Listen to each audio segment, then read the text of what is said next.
mengatur seluruh kehidupan manusia. Wa nazzalna 'alaikal kitaba tibayyana likulli syai'. Mengatur segala urusan, baik terkait masalah akidah, terkait masalah muamalah, ataupun terkait dengan masalah-masalah akhlak. Dan Allah Subhanahu wa taala memerintahkan kita untuk melaksanakan Islam ini secara keseluruhan atau secara totalitas. Ya ayyuhalladzina amanu udkhulu fis-silmi kaffah. Wahai orang beriman, masuklah ke dalam Islam ini secara totalitas. Jadi kita dilarang hanya mengamalkan Islam ini sebagian-sebagian. Misalnya hanya terkait dengan ubudiyah saja. Apa tu'minuna bi ba'dil kitab wa takfuruna bi ba'dil kitab. Jangan kita mengkufuri sebagian daripada Al-Qur'an atau syariat ini, sebagian lain kita amalkan. Jadi harus totalitas. Meskipun dari dalam pelaksananya ya, tentu ada tahapan-tahapan ya, sesuai dengan kemampuan kita ya. La yukallifullahu nafsan illa usaha wa fattaqullaha mastata'tum. Tapi secara idealisme ya, kita harus berupaya semaksimal mungkin bagaimana menegakkan Islam secara totalitas. Namun dalam realitasnya juga perlu kita melihat bagaimana strategi dalam menjalankan dan menegakkan daripada agama Allah Subhanahu wa taala sesuai dengan keadaan dan kondisi yang ada. Secara umum berbahagia dalam syariah ini, di dalamnya ada perintah dan larangan. Ya. Wa nabalukum bis-syarri wal khairi fitnah. Ya. Dalam ajaran Islam ini ada perintah, ada larangan. Ya. Tujuannya sebenarnya untuk menguji siapa yang terbaik amalan-amalannya dalam kehidupan ini. Ya, alladzi khalaqal mauta wal hayata liyabluwakum ayyukum ahsanu amala. Untuk melihat siapa yang paling terbaik amalannya di sisi Allah Subhanahu wa taala. Amalan terbaik secara umum ada dua syaratnya. Yang pertama adalah bagaimana kita melaksanakan amalan dalam agama kita ini dengan keikhlasan pada Allah Subhanahu wa taala. Dasarnya harus ikhlas. Dasarnya karena iman pada Allah Subhanahu wa taala. Ya, wa ma umiru illa liya'budullah mukhlishina lahuddin. Oleh itu setiap apa yang kita kerjakan dalam kehidupan kita ini, baik terkait masalah ibadah secara khusus, misalnya salat, maupun ibadah yang terkait dengan sifatnya umum atau ibadah am, itu juga harus dasarnya karena Allah ya, karena suatu amalan bukan karena Allah ya, maka sia-sia di sisi Allah Subhanahu wa taala. Innamal a'malu binniyat wa innama likulli imrin ma nawa. Bahwa suatu amalan tergantung pada niatnya, dan kita akan mendapatkan sesuatu sesuai dengan apa yang kita amalkan, apa yang kita niatkan. Yang kedua adalah harus ittiba'ur rasul. Bagaimana kita mencontoh daripada Rasulullah sallallahu alaihi wasallam dalam ibadah ya. Baik terkait masalah ibadah khas ya, misalnya salat, sebenarnya kata Rasulullah, "Shallu kama ra'aitumuni usolli." Ya. Salat kalian sebagaimana aku salat ya. Begitu pula yang lainnya. Ya, jadi Rasul sebagai ittiba kita dalam menjalankan segala aturan-aturan dalam Islam ini ya, meskipun misalnya dalam terkait urusan dunia yang tidak dijelaskan secara detail ya, Rasul mengatakan antumul a'launa in kuntum antum a'launa bi umuri dunyakum. Engkau mengetahui lebih tahu tentang urusan-urusan duniamu. Maka juga ini perlu kemampuan kita untuk bisa memahami yang terkait dengan urusan-urusan dunia kita. Berbahagia dalam muamalah ya, salah satu larangan dalam Islam yang sangat tegas itu larangan tentang masalah riba ya, tentang masalah riba. Ya, ada beberapa ayat yang terkait dengan masalah riba ini dan tegas Allah Subhanahu wa tentang pengharaman yang namanya riba itu. Ya. Seperti dalam surah Al-Baqarah ayat 275 ya.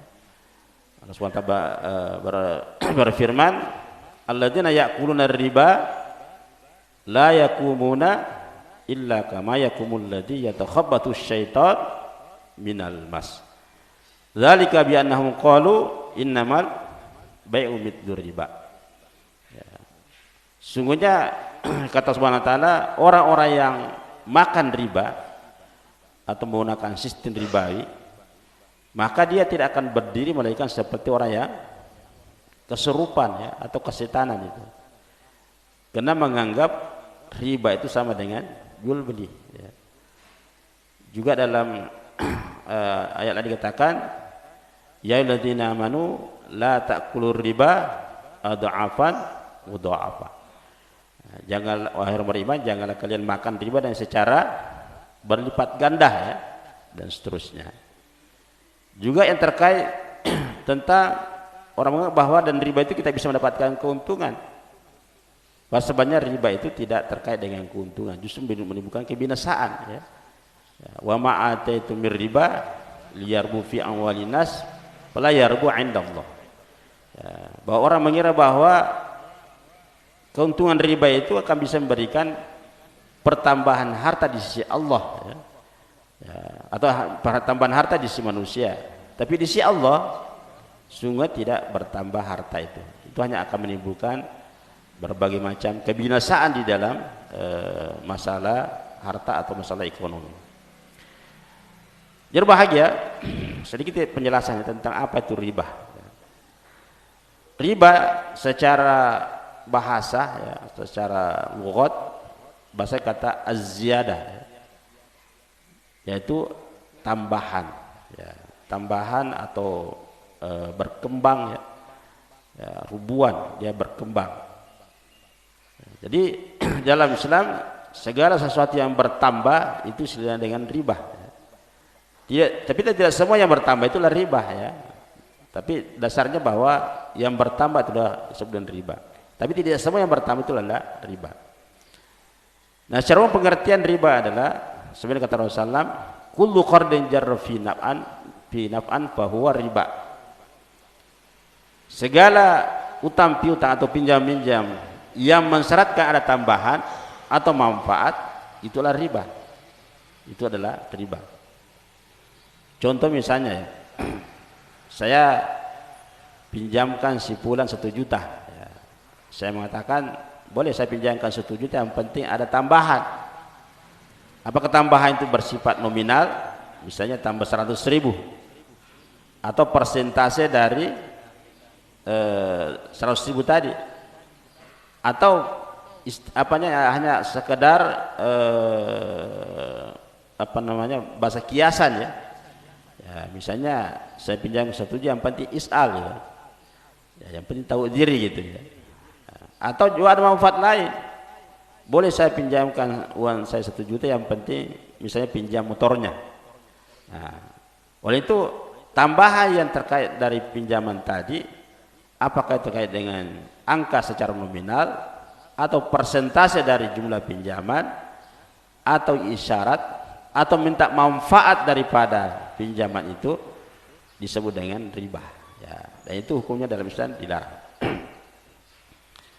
Nah, bolehkah kita mengambil manfaat sesuatu selain itu ya?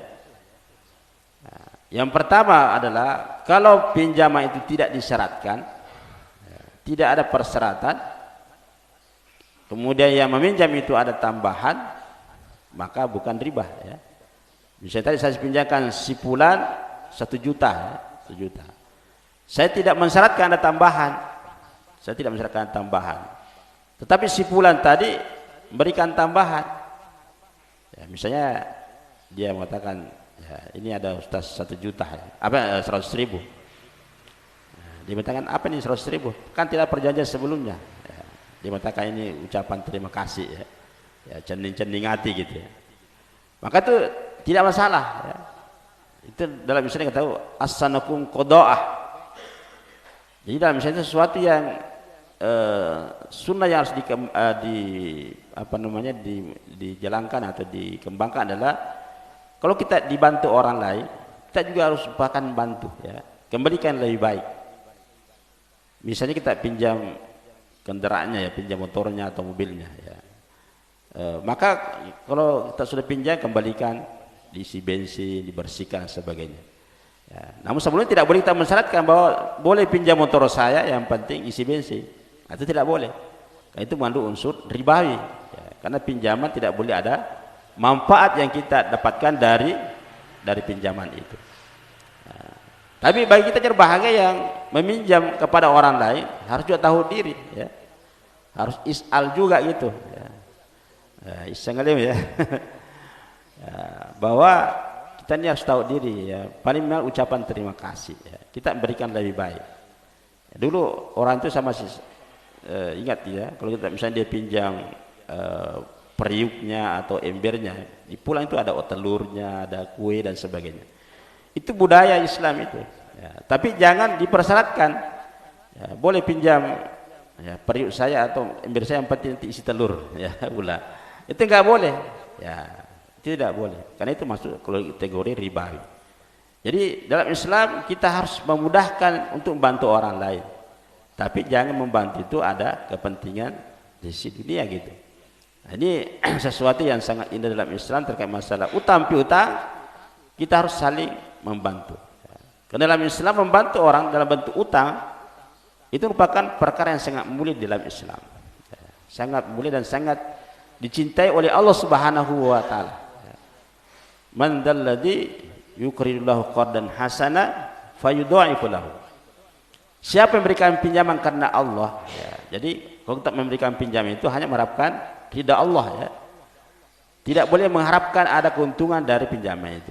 Nanti Allah yang memberikan balasan ya. Karena dalam Islam utang piutang itu, kalau kita membantu orang dalam bentuk utang itu sama kalau kita bersedekah kepadanya ya. Misalnya tadi saya pinjamkan si fulan 1 juta ya.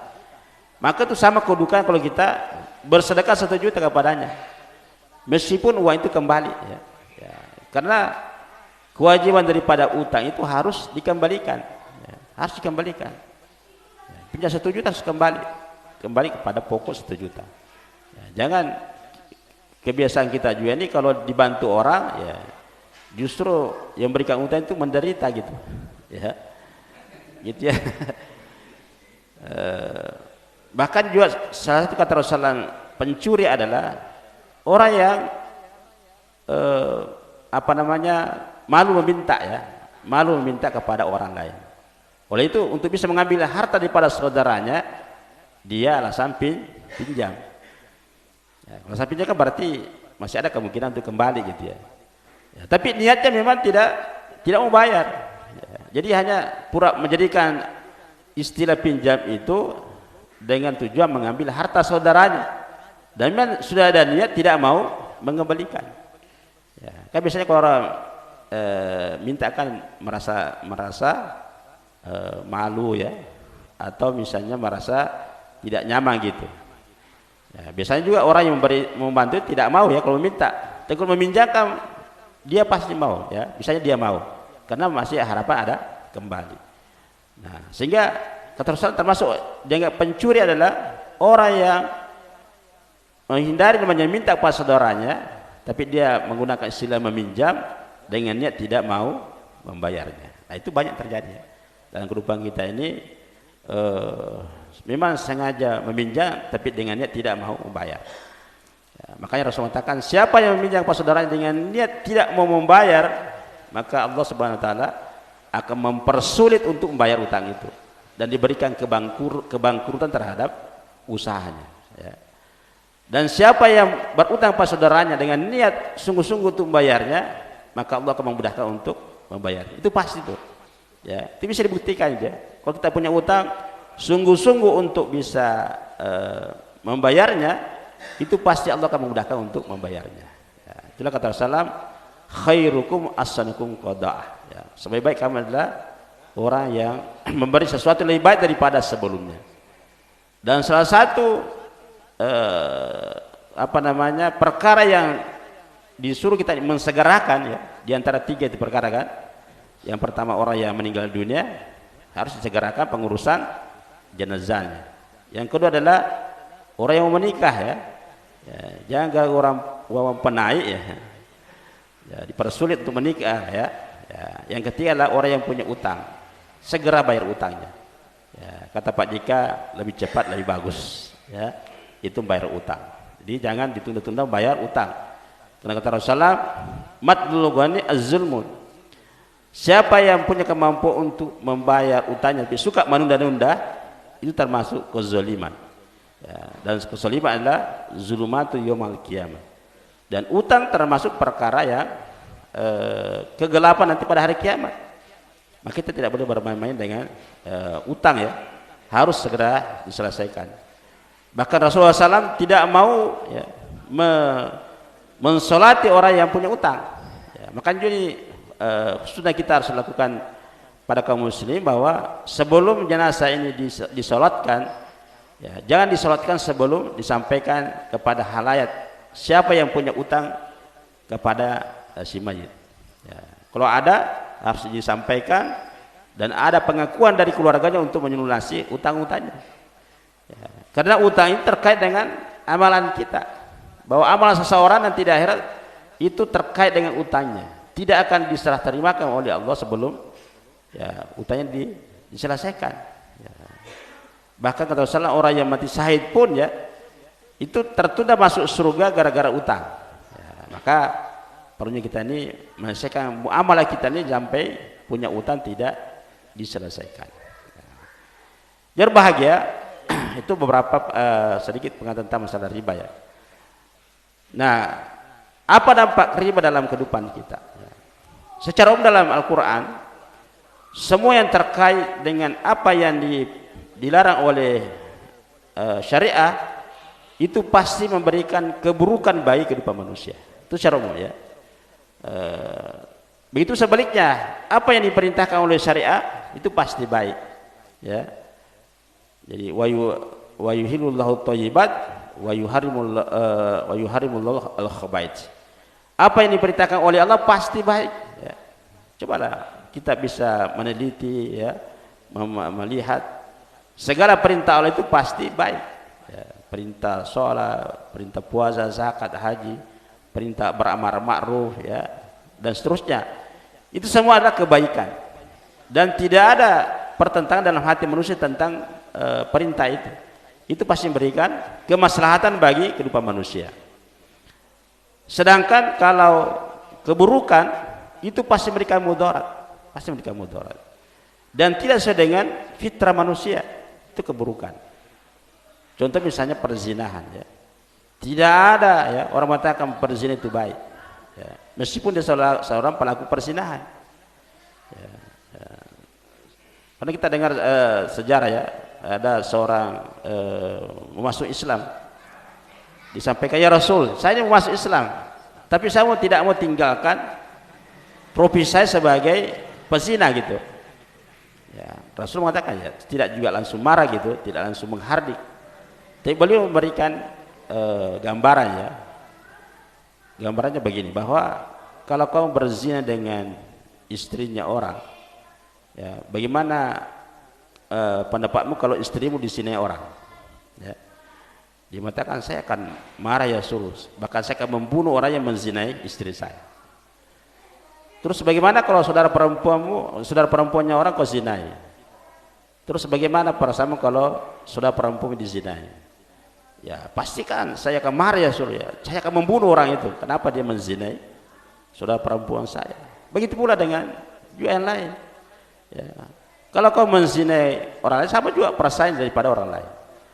Maka pemuda itu sadar dan bertobat subhanahu wa ta'ala dan menjadi orang yang sangat soleh ya. Karena memang secara fitrah perzina itu tidak sesuai dengan fitrah manusia. Begitu pula mencuri ya, apalagi berjudi, maisir dan sebagainya. Semua sesuatu itu tidak sesuai dengan fitrah manusia. Maka orang yang melakukan sesuatu perbuatan dilarang oleh syariah itu pasti bertentangan dengan hatinya, bertentangan dengan fitrahnya. Fitratallahi fataran nasa 'alaiha la tabdila li khalqillah. Jadi agama ini sesuai dengan fitrah manusia. Sekali lagi, dalam Islam apa yang diperintahkan oleh Allah pasti baik, dan apa yang dilarang pasti memberikan keburukan. Termasuk menyangkut masalah riba ini. Banyak sekali dampak buruknya. Secara umum Rasul mengatakan bahwa riba itu memiliki 73 tingkatan, ya.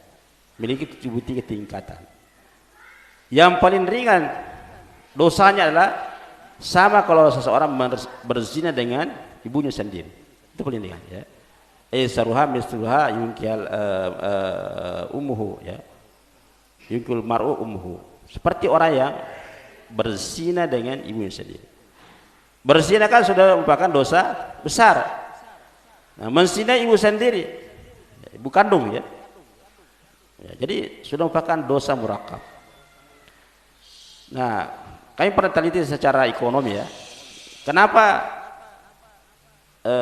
riba itu lebih berbahaya daripada perzinahan? Sementara kita paham bahwa zina kan merupakan dosa besar, ya. Ya, la taqrabuz zina innahu kana fahisyatan wa sa'a sabila. Dia dosa besar. Coba kenapa tidak bahagia? Kalau zina itu dampaknya hanya pada pelaku perzinahan, betul kan? Jadi tidak, yang lain tidak kena itu. Jadi yang kena adalah cuma pelaku perzinahan. Tapi kalau riba itu dampaknya secara multiplier effect. Dampaknya sangat luas sekali. Itu masalah riba, ya. Dampaknya sangat luas sekali. Ya, makanya tadi ayat kita bacakan, alladzina ya'kuluna riba la yakumuna illa kama yakumul ladzi yatakhabbathu syaitan minal mas. Orang yang makan riba atau menggunakan sistem riba, dia tidak akan beri mereka seperti orang yang kesurupan, orang kesetanan, ya. Pernah kita lihat orang kesurupan kan? Ya. Pokoknya tidak ada yang baik, ya. Karena orang kadang tidak terkontrol, ya. Kalau kita bawa kepada masalah ekonomi, ya, secara ekonomi itu akan memberikan dampak terhadap kegoncangan ekonomi, penyebab krisis ekonomi, berbahagia. Kita lihat apa dampak yang terkait masalah ekonomi itu. Yang pertama, bahwa riba itu menyebabkan namanya inflasi. Apa itu inflasi? Inflasi adalah kenaikan harga yang terus menerus akibat riba itu, ya. Jadi yang menyebabkan harga itu naik karena riba itu. Dulu saya masih ingat tahun 97, ya. 97. Itu beli motor Shogun itu harganya sekitar 4 juta, ya. Sekarang harga motor berapa? Ya. 25 kan, 25 bahkan sampai 30. Padahal motor kan tidak ada perubahan sebenarnya. Itu hanya model saja, ya. Tapi isinya sama saja. Ya. Kenapa begitu jauh bedanya? Itu karena persoalan riba tadi itu. Ya. Karena dalam ekonomi konvensional, uang itu seperti komoditas, ya, bahwa dia akan bertambah berdasarkan waktu. Semakin bertambah waktu, semakin bertambah nilai bunganya gitu, ya. Bertambah nilai bunganya. Karena dianggap uang itu adalah barang hidup yang harus terus berkembang sesuai dengan kebutuhan zaman. Maka salah satu cara untuk menyeimbangkan itu harus ada tambahan bunga. Bahwa nilai uang sekarang dan akan datang itu berbeda, ya. Karena sudah menjadikan uang sebagai komoditas, ya, sebagai komoditas. Maka jual beli uang, ya. Karena dikatakan the time value of money. Uang itu dia bertambah karena terkait dengan waktu. Semakin bertambah waktu, semakin terus bertambah nilainya. Supaya bertambah nilainya, maka harus ditambah dengan bunga. Itulah bunga yang menjadi penyeimbang itu, ya, sehingga menyebabkan barang itu naik, ya, karena nilai uang terus menurun, ya. Karena dalam Islam sebenarnya uang itu hanya sebagai alat tukar saja, ya. Tidak boleh uang itu sebagai komoditi perjualbelikan. Nah, itu dalam Islam uang itu harus senilai dengan barang yang diperjualbelikan, ya. Sekarang kan misalnya gini, kita beli kita punya uang kan, harga sebanyak uang itu cuma 400 rupiah, ya. Jadi harga uang kertas kita itu hanya nilainya 600 rupiah saja nilainya. Ya. Sementara misalnya gini, kita beli telur ya, itu kan harganya berapa? 2.000 kan? Ya 2.000 misalnya. Ditukar dengan uang kertas, itu harganya kertas itu hanya 6.000. 6.000 kan? Nah, bagaimana kalau misalnya uang itu tertulis misalnya 100.000, ya. Padahal nilai uang kertas ini kan cuma 600 rupiah saja, 600 rupiah. Jadi dalam Islam sesuatu transaksi harus senilai, ya. Misalnya uang dengan barang harus senilai harganya. Sementara kan uang kertas cuma 600 rupiah saja itu. Ya. Makanya seperti dolar ya, itu $1 itu harganya kertasnya hanya 600 rupiah. Terus berapa harganya? 15 juta kan? 15.000 kan? 15.000. Berarti dolar itu dicetak saja sudah mendapatkan keuntungan berapa? 14.400. Ya. Itu ke $1 tertulis kan? Bagaimana kalau $10 tertulis?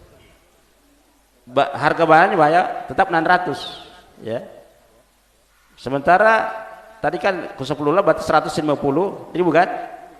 Jadi 150.000 dikali kurang 600. Untungnya berapa? 10. Nah, itu ke $10. Kalau $100 banyak sekali kan? Biayanya sama kan 600 rupiah. Kalau $1.000 lebih gila lagi kan? Nah, disitulah Amerika ya mempertahankan dolarnya, dia mendapatkan keuntungan hanya mencetak uang saja, belum bunganya kita pinjam. Ya. Nah itulah yang menyebabkan jadi inflasi dan menyebabkan uang itu Amerika itu kaya raya karena gara-gara mencetak dolar. Itu hanya kalau dolar, belum bunganya, belum selisih dolarnya. Ya. Nah, itulah yang menyebabkan karena uang dijadikan sebagai komoditi, memperjualkan uang, bukan sebagai alat tukar.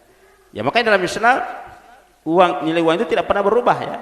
Misalnya 1 dinar, ya 1 dinar berapa nilainya itu?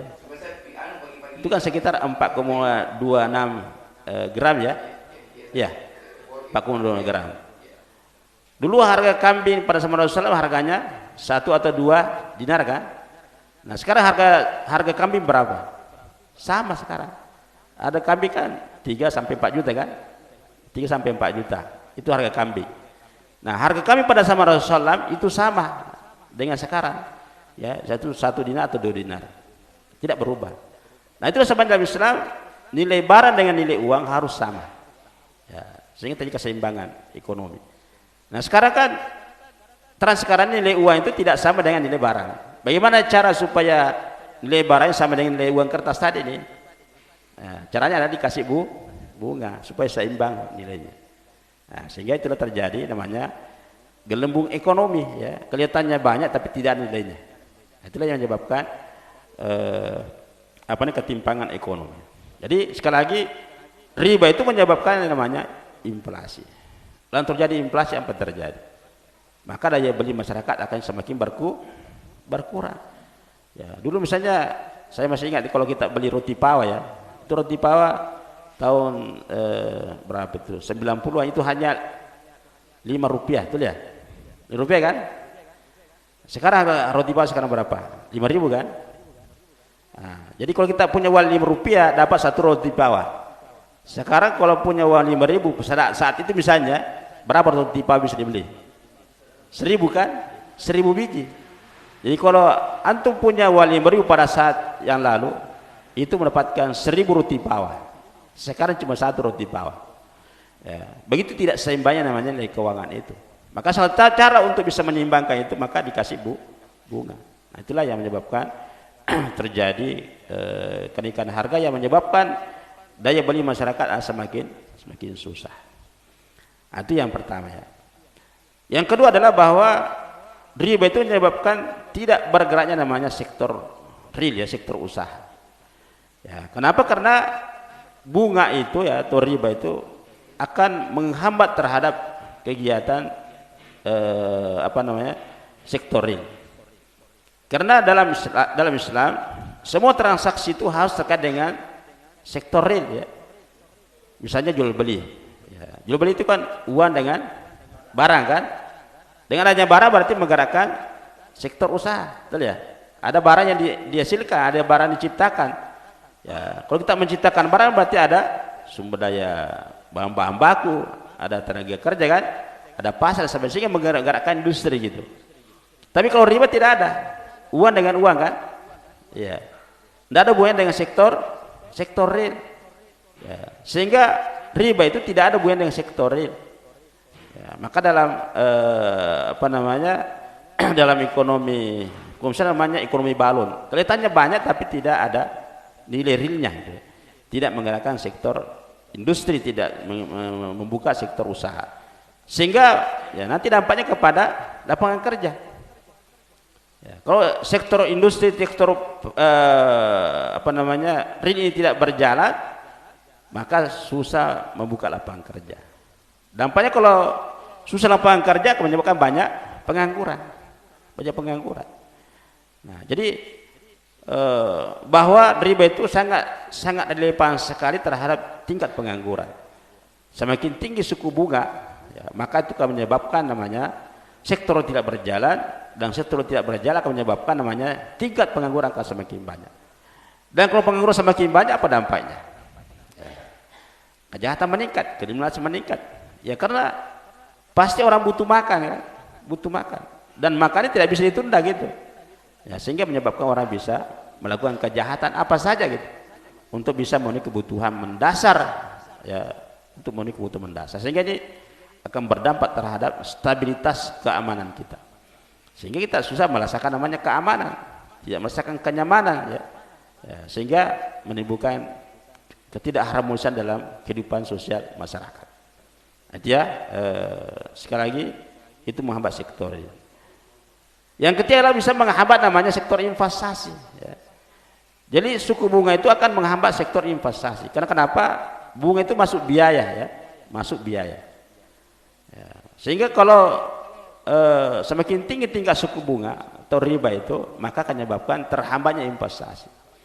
Ya, karena dia masuk biaya, Ya. Sementara dalam Islam kan tidak ada bunga, ya, sehingga akan mendorong percepatan namanya investasi. Kalau investasi meningkat, maka akan membuka lapangan kerja tadi, ya, membuka usaha, sehingga bisa mendorong namanya pengolahan sumber-sumber ekonomi. Ya, pengolahan sumber ekonomi akan mendorong daripada pertumbuhan ekonomi. Nah, itulah yang apa namanya bahwa riba itu sangat menghambat yang namanya masalah investasi. Nah, jangan bahagia bahwa sekali lagi riba ini merupakan problem dalam kehidupan kita, sehingga solusi daripada riba itu, ya, juga merupakan upaya bagaimana mengembalikan daripada apa namanya bahaya riba itu agar bisa menjadi solusi terhadap masalah perekonomian. Ya, apa solusinya berbahagia? Di dalam Islam sesuatu yang dilarang pasti ada solusinya. Apa solusinya? Yang pertama, menghalalkan namanya jual beli, ya, menurut namanya bisnis atau perdagangan. Nah, di dalam Islam boleh kita mengambil keuntungan dari namanya perdagangan itu, sementara sistem riba dilarang kita mengambil keuntungan. Ya, dalam sistem riba dilarang untuk mengambil keuntungan, sementara dalam perdagangan boleh mengambil keuntungan. Ya, misalnya ya, kita membeli mobil misalnya. Harga mobilnya misalnya harganya 100 juta. Kita misalnya jual 120 juta, ya, itu tidak masalah. Karena dalam perdagangan boleh mengambil keuntungan. Ya. Wa halal bai' wa harrama riba. Allah menghalalkan jual beli dan mengharamkan namanya riba. Jadi boleh mengambil keuntungan dari jual beli itu. Berapa keuntungan didapatkan ya terserah, ya, kesepakatan. Ya, karena salah satu rukun daripada jual beli adalah illa antakuna tijaratan antara dimikum. Itu ada kesepakatan, ada keridhaan di dalam menyangkut masalah harga yang disepakati dari penjual dan pembeli. Nah, kemudian solusi yang kedua adalah Islam menurut namanya investasi, ya, menurut namanya investasi dengan model berbagi hasil, ya, boleh berbagi hasil.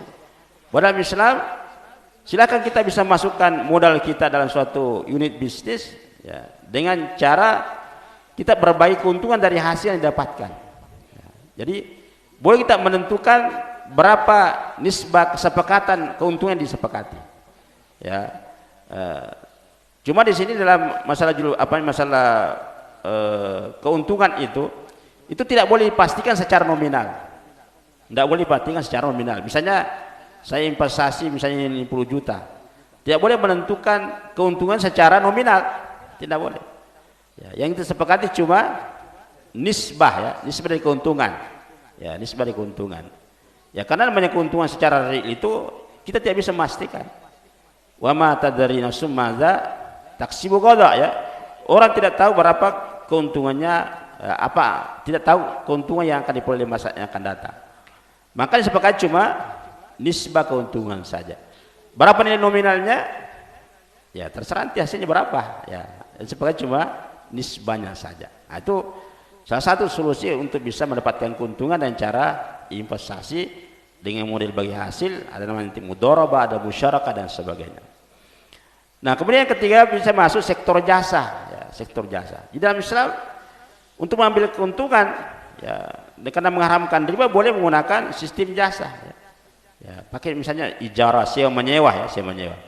Misalnya kita menyewakan kendaraan, menyewakan tempat, menyewa tenaganya orang, ya, menyewa fasilitas tertentu, itu boleh, ya, mengambil keuntungan. Karena kenapa? Di dalamnya ada transaksi pengganti. Apa transaksi penggantinya? Yaitu manfaat. Ya, jadi sekali lagi dalam Islam kita tidak dilarang mengambil keuntungan pada suatu transaksi, yang penting ada transaksi penggantinya. Ya, seperti tadi jual beli, transaksi penggantinya apa? Barang, ya. Kalau bagi hasil, apa transaksi penggantinya? Ya investasi, investasi, kan? Kalau jasa apa transaksi penggantinya? Manfaat, ya, manfaat, ya, manfaat. Ya, sementara kalau riba itu tidak ada transaksi penggantinya, ya, karena uang dalam Islam bukan komoditi. Jangan kita jual beli uang, maka mengambil keuntungan dari transaksi uang dengan uang itu hukumnya haram. Ya, karena uang itu bukan barang, bukan komoditi, dia sebagai alat transaksi. Ya. Saya kira pengantar dulu, kita buka diskusi, ya, supaya lebih real, ya, dari pertemuan kita ini. Silakan bertanya. Ya, silakan, Haji.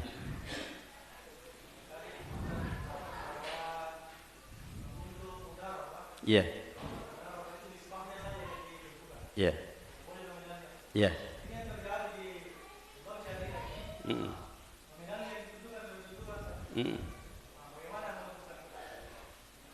Contohnya apa? Dia tentukan apa?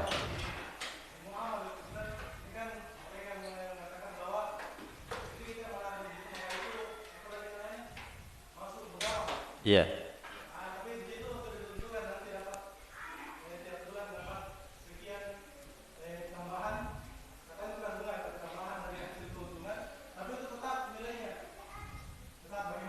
Itu tabungan itu. Ya, tidak boleh, ya. Tidak boleh. Mungkin pegawainya tidak paham itu. Jadi kalau kita menabung di bank syariah itu kan ada dua, ya. Bisa menggunakan wadiah, ya, titipan saja, ya. Jadi kita menitipkan uang kita itu tidak mendapatkan bagi hasil, ya. Tapi bisa mendapatkan namanya bonus atauiyah, ya, boleh dikasih, tapi tidak dipersyaratkan karena statusnya sebagai titipan saja. Nah, jadi yang kedua, dana itu bisa dikelola oleh bank syariah, boleh dikelola, tapi meskipun ada keuntungannya, tidak ada keuntungan untuk penabung, ya, dan sifat titipan, tetapi boleh memberikan kepada penabung, ya, sebagai ucapan terima kasih, namanya atauiyah, ya, tapi tidak dipersyaratkan dalam akad, ya. Tapi kalau dia mudharabah, itu ada kesepakatan bahwa saya menabung di bank syariah ini dengan akadnya mudharabah, itu nanti ada bagi hasilnya. Berapa nilai bagi hasilnya? Berdasarkan nisbah, ya, maka tidak boleh tentukan secara nominal. Menentukan secara nominal itu masuk riba itu, ya, maka disampaikan kepada teman-teman kita bank syariah, wah ini bertanah syariah ini, ya, kalau tabungan itu sudah dipastikan keuntungannya secara nominal, tapi kalau secara nisbah, ya, silakan. Berapa nilainya nominalnya, ya, tidak tahu nanti akhir atau awal bulan kita akan melihat berapa keuntungan yang diberikan oleh bank syariah. Jadi yang diberikan betul real keuntungan yang dibagi ya. Kalau langsung dipastikan itu tidak jelas ya, tidak jelas. Sementara kan usaha itu belum pasti kan. Ya, jadi yang dibagi adalah hasilnya nanti sesuai dengan nisbah kesepakatan dari awal. Seperti itu, Pak. Ya. Silakan, lain. Yang mana loh? Ini silakan. Oh, silakan. Enggak. Syukran Ustaz. Jadi dari penjelasan yang Ustaz sampaikan tadi, saya sedikit menangkap analisa pribadi saya. Mudah-mudahan ini tidak keliru. Yeah. Jadi dalam sistem ta'awun atau kerjasama antara si pemilik modal atau investor kepada kita pengelola, bagaimana kalau yang ditentukan itu persentase daripada keuntungan bagi hasilnya tadi, itu dihitung bukan dari awal tapi setelah finishing daripada keuntungan, misalnya jangka 1 bulan misalnya itu. Nah, berarti yang begitu boleh Ustaz ya? Artinya persentase dari keuntungan. Keuntungan. Dari bukan dari modal. Bukan dari modal. Dari keuntungan. Iya, dari keuntungan. Nah, yang anukan timingnya misalnya kita anukan 1 bulan. Nah, jadi kalau begitu bisa Ustaz? Bisa. Misalnya Bapak investasi pada suatu usaha ya. Mulanya misalnya 10 juta ya, 10 juta. Nisbah bagasinya misalnya 40-60. Bapak misalnya 40, yang mengelola 60 ya. Nanti setiap bulan dihitung berapa keuntungannya. Misalnya bulan pertama ada untungnya 1 juta. Nah, maka Bapak dapat 400, pengelola dapat 600. Seperti itu. Ya tidak boleh mengatakan sekian persen dari pokok modal, tidak boleh. Itu masuk riba itu.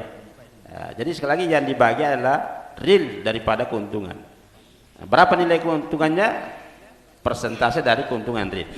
Nah, seperti itu. Ya, beda kalau jual beli, boleh misalnya harganya ini 10 juta. Ya, saya jual misalnya 12 juta. Itu real 2 juta keuntungannya. Bisa seperti itu, boleh. Karena ada objek yang sudah disepakati harganya. Yang dilarang itu kalau misalnya saya pinjamkan 10 juta dan kembalikan 12 juta, itu masuk riba itu. Ya, karena tidak ada transaksi pengganti. Nah, itu dasarnya itu. Ya, silakan Pak. Waalaikumsalam warahmatullahi.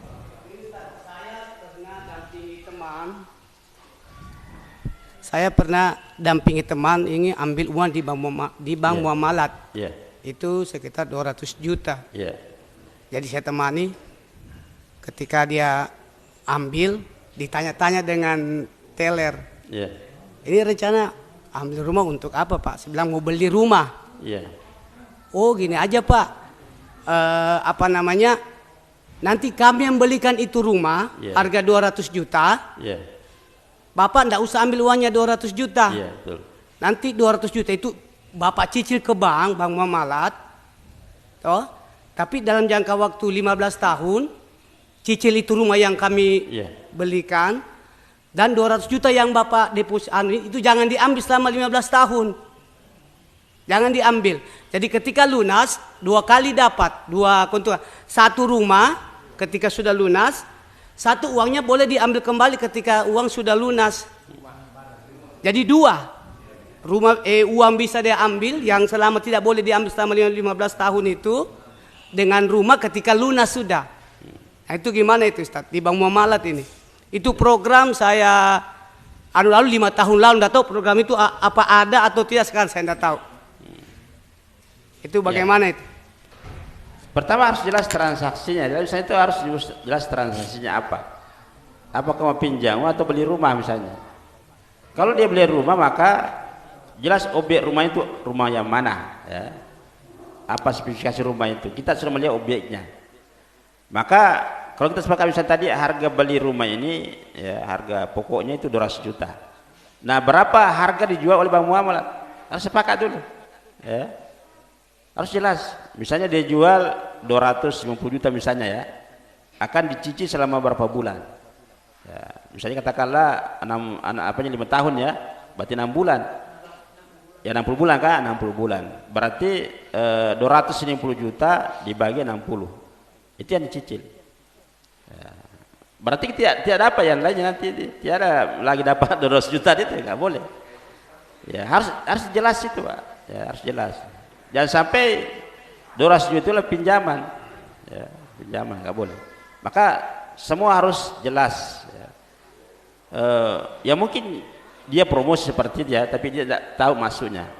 Makanya kalau tak sudah paham syariat, ingatkan teman-teman di bank syariah itu, karena banyak mereka tidak paham syariah.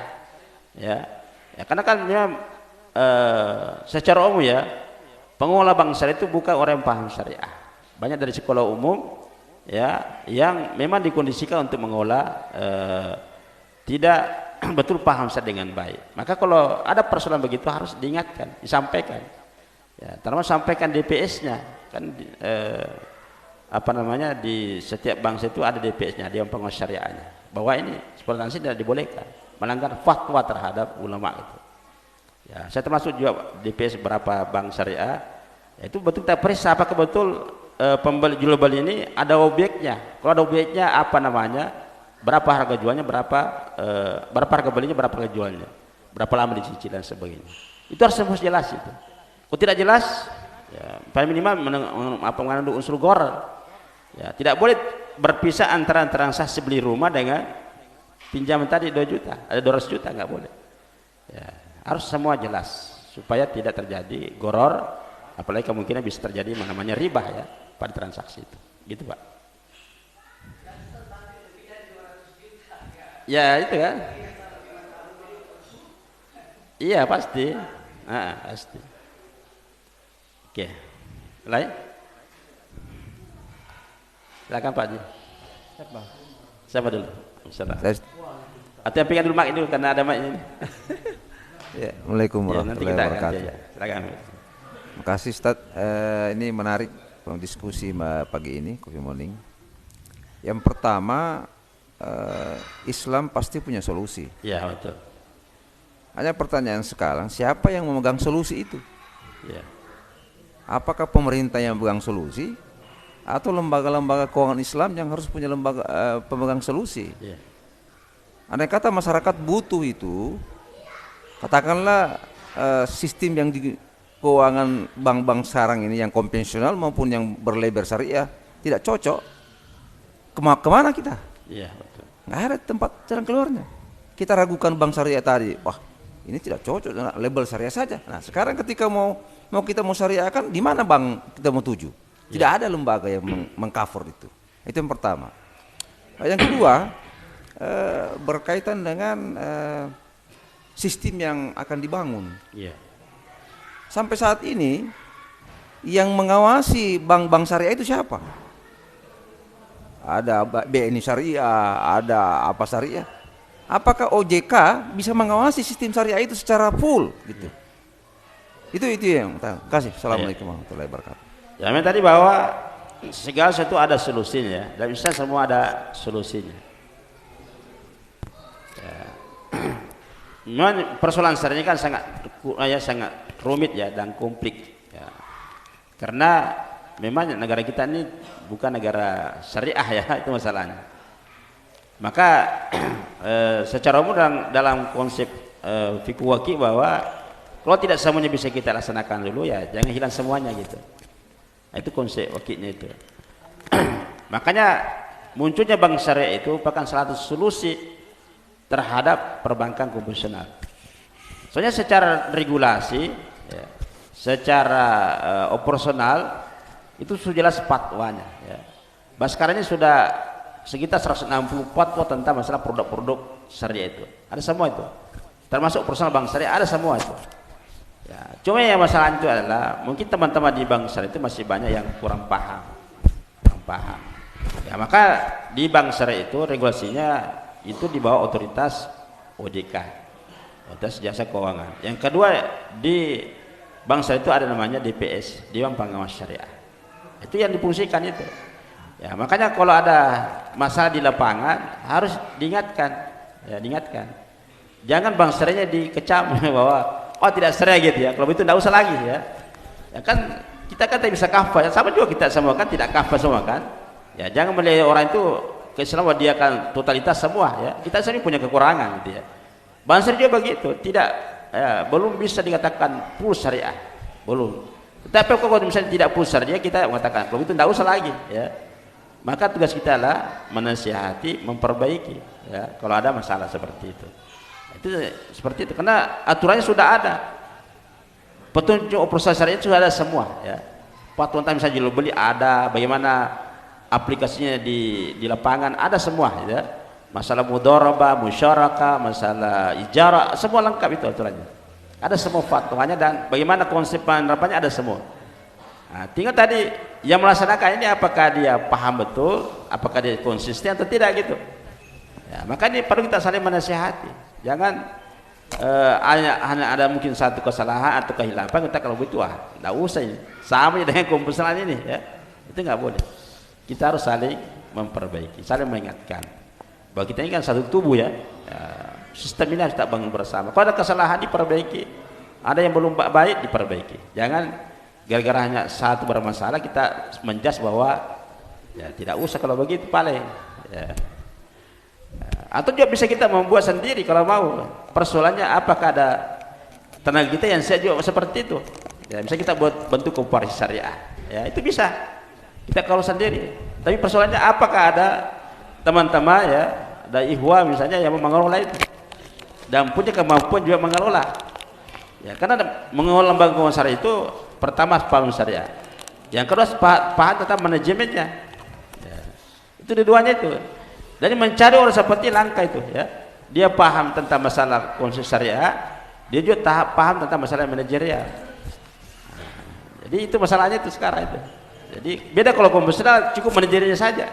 Selesai ya. Tidak perlu paham syariah. Nah, masalah syariah kan kompleks sekali ya.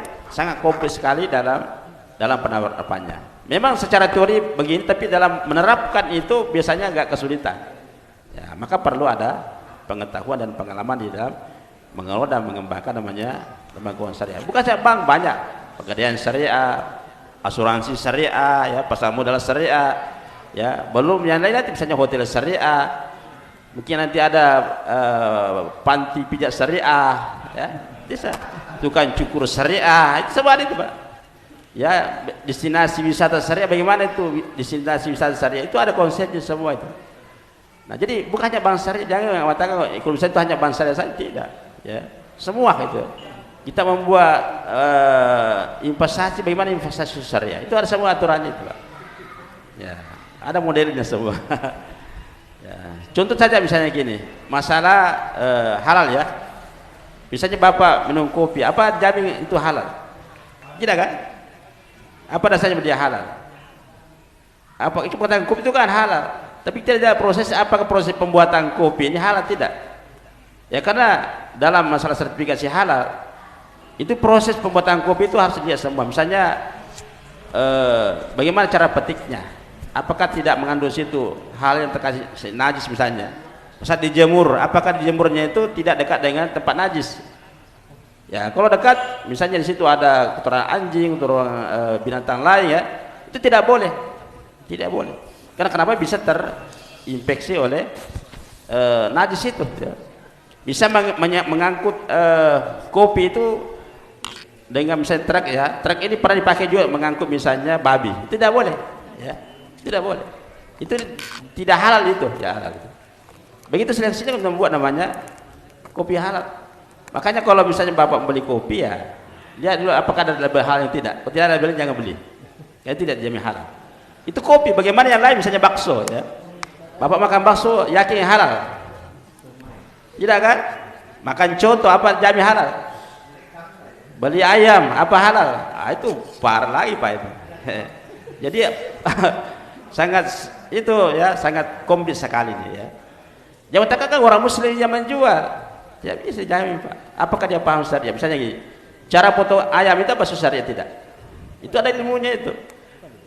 Ya makanya kalau sarapan ikhwan misalnya bisa menjadi juleha ya, juru sembelih halal. Itu ada sertifikasinya itu. Bagaimana cara menyembelih secara halal? Itu ada ilmunya. Bukan hanya yang penting kita baca basmalah. Ya, ada cara memotongnya, bagaimana perlakuan binatang, yang dipoto itu apanya saja gitu, ya. Itu banyak. Ya, kalau Bapak beli misalnya daging di pasar bebas, enggak.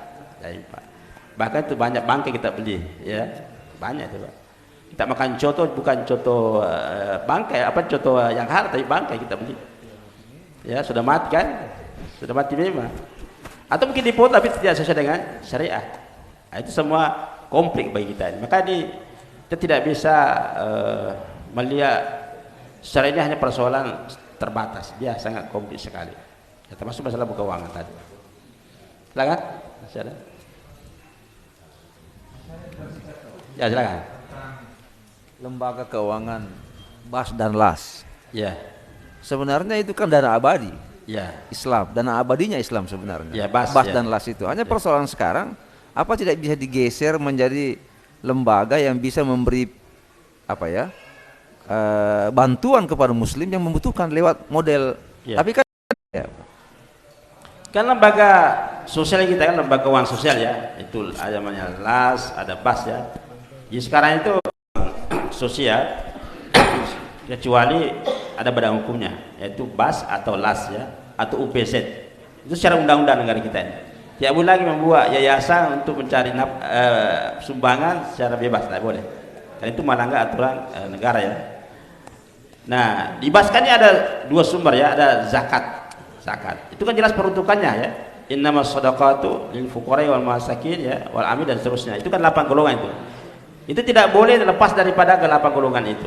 Itu wajib hukumnya ya. Dan makanya tinggal diaudit itu, ada auditnya. Apakah dana zakat ini betul-betul sesuai dengan peruntukannya? Ya. Atau tidak? Nah, kalau tidak ya itu nanti dikena hukuman bagi pengolahnya itu tidak konsisten dengan aturan syariat. Itu yang pertama. Kemudian kedua ada namanya dana sedekah kan? Sedekah. Nah, sedekah ini bebas, yang penting untuk kebaikan. Ya, silakan. Bisa digratiskan saja, bisa juga pinjaman dalam bentuk namanya qardul hasan. Misalnya ada ikhwah kita mau berusaha butuh modal 10 juta ya, dipinjamkan 10 juta, kembali nanti 10 juta juga. Itu pakai qard. Itu dikelola ya. Itu seperti itu bisa. Atau misalnya ada dana wakaf, kita kelola wakaf. Nah, wakaf kan tidak selamanya harus tanah ya, tidak harus bangunan. Bisa kita wakaf tunai. Misalnya gini, ada investasi kita misalnya bisnis pembuatan roti ya, pabrik roti misalnya, butuh investasi 100 juta. Kita bisa berwakaf, bisa 10.000, bisa 100.000 ya. Nah, dan ini tidak boleh hilang, nilainya 100 juta gitu. Ya, sehingga nanti untuk keuntungan daripada pabrik roti nanti ini beri sumbangan kepada fakir miskin, kepada untuk dakwah dan sebagainya. Itu bisa. Itu banyak pakai wakaf tunai. Jadi tidak selamanya wakaf itu harus jutaan ya. Ya kita bisa tadi wakaf 10.000, bisa 100.000 ya, sehingga bisa mengembangkan ekonomi umat kita. Bisa seperti itu. Pakai wakaf tunai. Tapi kan wakaf tunai itu ya tidak boleh hilang ya. Atau misalnya kita beli sawah ya, beli sawah misalnya 5 hektar, harganya 1 miliar ya. Kita pakai wakaf tunai. Nah, nanti sawah ini dikelola ya. Dikelola oleh siapa? Nazirnya misalnya. Siapa mengelola? Misalnya kita ada di sini lembaga ya, sebagai nasib mengelola sawah itu. Nanti keuntungan sawah ini kan dipanen kan, keuntungannya disumbangkan untuk dakwah, untuk fakir miskin, untuk janda-janda miskin dan sebagainya. Seperti itu. Jadi kita produktikan. Ya. Dan sudah banyak begitu ya. Pengembangan ekonomi umat itu seperti itu. Dia membeli usaha, membeli empang ya, membeli sawah, dikelola ya, kan membuka lapangan kerja kan, buka lapangan kerja. Jadi mungkin banyak fakir miskin tidak punya pekerjaan ya, kelola sawah itu ya, digaji dari situ, nanti hasilnya disumbangkan untuk kegiatan sosial.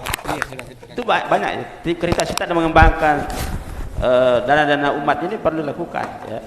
Jangan dana umat itu hanya disumbang habis gitu ya gitu. Jadi harus dibuktikan. Itu pentingnya tadi sedekah atau wakaf. Sementara zakat harus dihabiskan untuk tadi 8 golongan tadi. Seperti itu, Pak.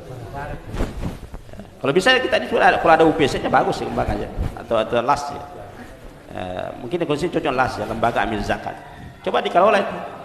Nah, sekarang siapa yang mengelola zakat itu? Harus cari orang kan? Cari orang yang profesional, amanah, dia inovatif dan sebagainya. Itu mencari sosok itu kan yang susah gitu. Ya. Nah, tadi kan bisa buat koperasi syariah, bisa membuat BMT, ya Baitul Mal Tanwil, bisa membuat lembaga zakat, UPC dan sebagainya. Itu banyak, sehingga bisa memberdayakan umat kita ini. Ya, seperti itu. Silakan, sama tadi. Silakan.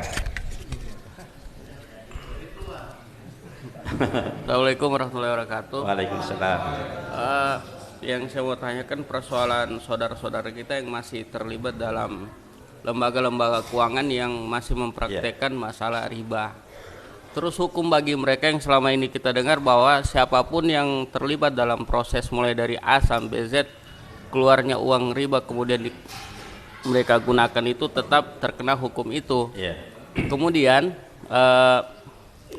apakah setelah mereka melakukan proses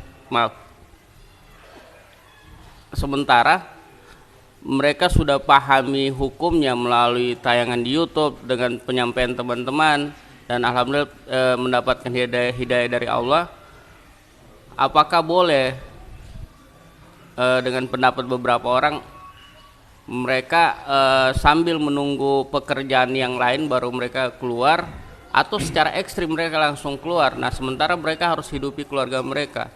Itu pertama, bagaimana pendapat tentang itu Ustaz? Kedua, bagi orang yang sudah akses di lembaga keuangan riba di perjalanan waktu, alhamdulillah dia mendapatkan hidayah dari Allah. Nah, maaf saya lupa sudah. Hukumnya yang pertama saya lupa sudah, yang kedua. Ya, kita jawab ya. Yang pertama tadi yang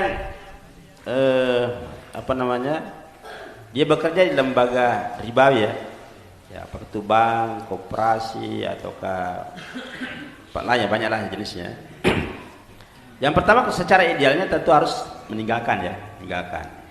Ya, wa in tubatum falakum rusa amwalikum la tasimu la tuslam. Kalau dia sudah bertobat maka cukup pokoknya saja dan tinggalkan yang lainnya. Jadi sekali lagi secara ideal ditinggalkan. Ya. Tetapi kalau misalnya kalau ditinggalkan memberikan mudarat terhadap kehidupan yang pokok, ya, misalnya kalau dia berhenti di situ, maka masalah nafkah keluarganya tidak terpenuhi, ya, dia merasakan penderitaan, itu dikategorikan sebagai darurat misalnya, ya.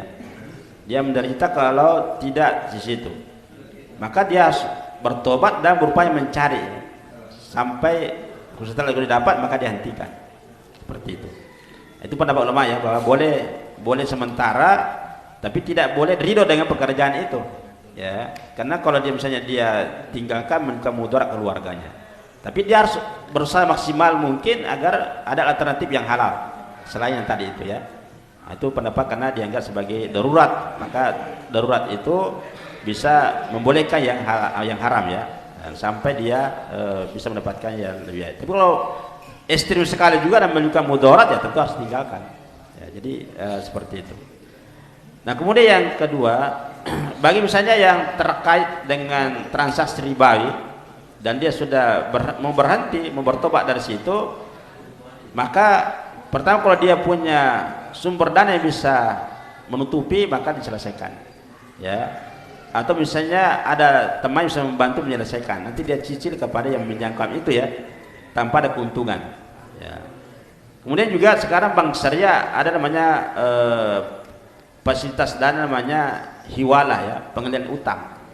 Jadi bank syariah bisa menutupi utang kita di konvensional, nanti kita cicil kepada bank syariah. Itu ada proses itu untuk menghindari daripada jebakan riba dari bank konvensional. Itu ada namanya produk hiwalah, ya, pengalihan utang. Itu silakan bisa dihubungi di bank syariah. Ya, silakan. Ya. Yang pertama ini terjadi di kalangan ikhwah juga terkait penggadaian seseorang yang membutuhkan uang, akhirnya dia menggadai motornya, dan di akad situ si punya motor ini ridho akan dipakai motornya. Nah sementara si peminjam ini juga sangat membutuhkan motor. Nah, apakah ini ketakutan saya ketika ini terjadi ada pemakaian untung dari manfaat dari peminjaman itu. Dan ataukah ada solusi mungkin akadnya penyewaan. Nah, apakah ada batas waktu? Sementara ini tidak ada batas waktu dalam fleksibel, artinya insidental, dia kapan ada uang dia tebus. Nah, terus yang kedua, seperti apa batas-batas ketika di dalam masjid ini terkait muamalah juga terkait jual beli. Memang ada yang saya ketahui bahwa tiadanya transaksi di masjid. Dalam masjid ya. Cuman apakah juga terkait dengan pembahasan jual beli itu sampai sejauh mana di masjid? Apakah dengan adanya penawaran terus bagaimana seperti itu? Apakah terlarang juga atau sah-sah saja? Mungkin seperti itu. Baik, yang pertama masalah gada ya. Jadi saya pengertian gada adalah menahan barang orang lain sebagai jaminan atas pinjaman. Itu namanya rah ya. Wa in kuntum ala safarin falan tayyukatiban farihanu maqbudah. Di transaksi yang tidak tunai maka boleh ada rahan, ada barang yang ditahan sebagai jaminan atas pinjaman ya, pinjaman. Nah, kemudian kedua, bolehkah barang gade tadi itu dimanfaatkan ya, boleh dimanfaatkan. Ada dua pendapat yang mengatakan tidak boleh, sekali ada yang mengatakan boleh sebatas kebutuhan terbatas. Nah, ada izin dari yang punya ya. Misalnya dalam hadis kata bahwa boleh menunggangi binatang yang digadaikan ya, boleh. Ya. Kemudian mengambil biaya sebatas biaya terhadap kebutuhan daripada binatang itu ya, atau kendaraan ya. Kendaraan itu tergantung pada biayanya. Itu ada isinya. Maka selain itu hanya sekadar itu saja. Tidak boleh mengambil keuntungan manfaat daripada barang yang digadaikan. Karena mengambil keuntungan dari barang yang digadaikan itu masuk riba ya, masuk riba. Itu hukumnya haram hukumnya. Nah, gade itu harus ada batas waktunya ya. Ya, karena terkait masalah wa in kuntum ala safarin ada batas waktu di situ ya, ada batas waktu. Sehingga kalau terjadi sudah batas waktunya sudah sampai, yang meminjam tadi itu belum membayarnya, maka barang gade dia ambil, dijual. Ya. Sisa penjualan itu kalau misalnya dia berlebih dikembalikan, kalau kurang dia tambah. Ya, dijual itu, harus dijual. Ya. Ada batas waktu tadi. Kalau misalnya batas waktu pinjaman itu katakanlah 2 bulan ya. 2 bulan akan datang diminta supaya utangnya tadi itu dibayarkan. Misalnya dia pinjam misalnya 10 juta ya, dia gadaikan misalnya mobilnya. Ya, maka 2 bulan akan datang ini harus dibayar 10 juta. Kalau tidak maka mobil dijual. Ya. Kalau lebih penjualannya dikembalikan, kalau kurang suruh nambah. Itu dasarnya itu. Itu namanya barang gade itu, begitu dasarnya itu. Apalagi yang kedua tadi? Transaksi di masjid. Ya, transaksi di masjid ya. Ya cara umum memang yang dilarang itu transaksi, ada transaksi jual beli ya. Ada barang, ada uang kan seperti itu, atau barter. Itu tidak. Kalau membicarakan tidak masalah ya, karena belum ada transaksi. Ya, yang ada itu kalau ada transaksi real, ada barang, ada jasa yang dijual. Ya, makanya kalau mau transaksi di luar masjid saja, kan bayar di DPR-nya kan bisa. Ya, tapi kalau bukan transaksi ya sudah ada nilai realnya, apakah itu barang atau jasa, maka jangan di dalam masjid, harus di luar masjid. Kalau menyerahkan uangnya Ustaz, artinya barangnya sudah diambil di luar masjid sana, tapi nanti ketemu saya serahkan uangnya, nanti ketemu di masjid. Iya, jangan di dalam masjid, di luar masjid. Ya. Kan gampang sekali, bikin luar sudah gitu ya. Iya, tidak susah itu, jangan persusah diri. Kalau pijat di masjid bisa Pak? Ya, boleh ya, nggak apa-apa. Mau bayar di luar gitu ya? Oh, bayar di luar. Oh, bayar di luar. Bayar di luar. Siap. Mungkin cukup ya? Ya, silakan. Silakan.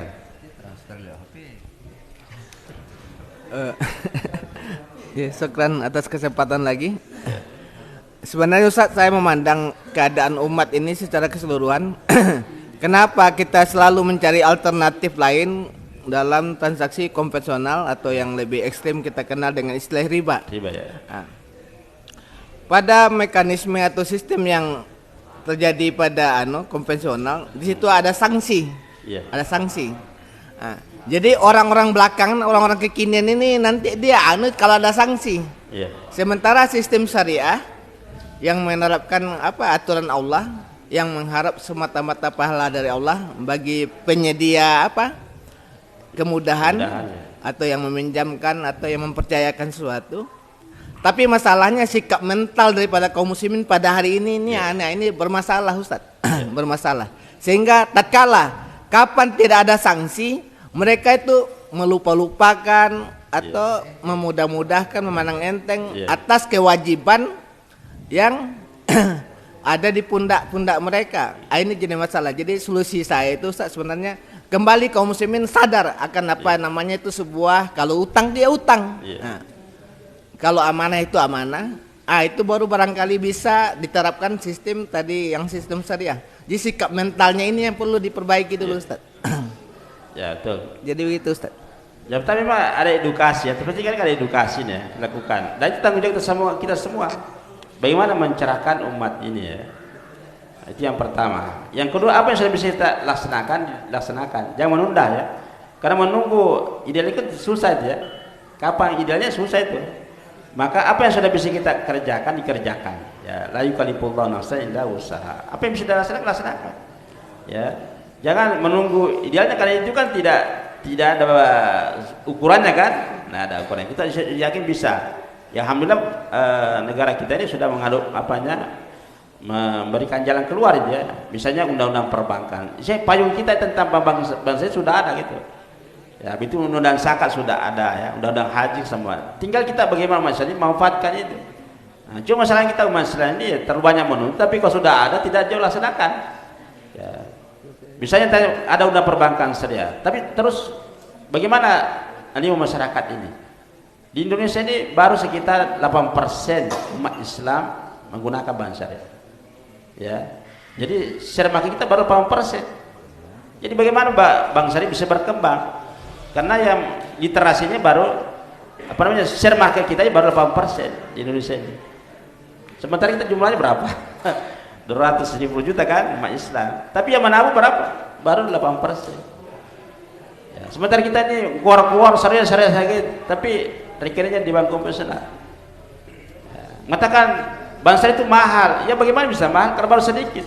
Tidak bisa kita bersaing dengan bank konvensional yang sudah ratusan tahun bercokol. Ya, dan punya modal banyak sekali. Kita baru sedikit sekali, baru 8% kan. Ya, coba yang kain. Tidak mungkin kita bersaing dengan bank konvensional. Bank syariah itu pasarnya masih kurang. Ya pasti memang karena masih kecil gitu. Masa bandingkan bank konvensional yang sudah raksasa, nggak bisa. Nah, tinggal kesadaran kita ini. Apa kontribusi kita misalnya bank syariah? Apa sudah menabung misalnya? Ya, kita ini lebih banyak hanya mengkritik saja gitu kan. Sementara tidak ada kontribusi. Oh, zakat itu banyak sekali, tapi sekarang siapa yang membayar zakat di lembaga zakat? Ya, jarang itu membayar zakat di lembaga zakat. Betul, apa itu lembaga zakat itu? Banyak penipu yang disalahgunakan lagi itu ya. Itu masalahnya. Sekarang coba misalnya zakat pertanian. Apakah ada petani kita membayar zakat? Enggak ada itu. Enggak ada. Di BAS itu yang kalau ada apa? Cuma dana pegawai saja kan? 25% saja itu aja itu. Salahnya tidak ada. Ya. Karena masyarakat protes ya, kenapa lagi pertanian mau disakati, tambah mau disakati gitu. Ya, padahal contohnya berapa ribu ton, berapa juta ton kita di Sulsel ini, di Palu ini berapa produksi gabah kita di sini. Ya, katakanlah misalnya 1 juta ton ya per tahun atau per panen.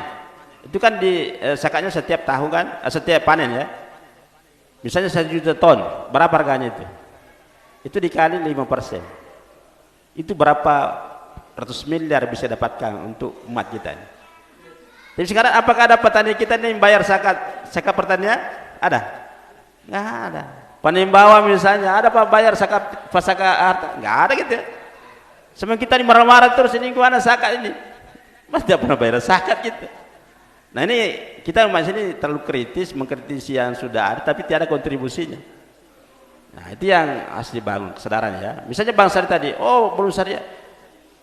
Apa kontribusi tentang bank syariah? Pertama dulu kita menabung lah dulu ya. Kalau ada kesalahan diperbaiki, ingatkan ya. Karena sekarang sudah sistemnya, sudah ada pakar-pakar tentang itu. Cuma memang tidak dijalankan karena umat juga tidak meresponi. Kita hanya cuma mengkritik saja gitu. Nah, makanya dibutuhkan kesadaran dan implementasi yang jelas, ya.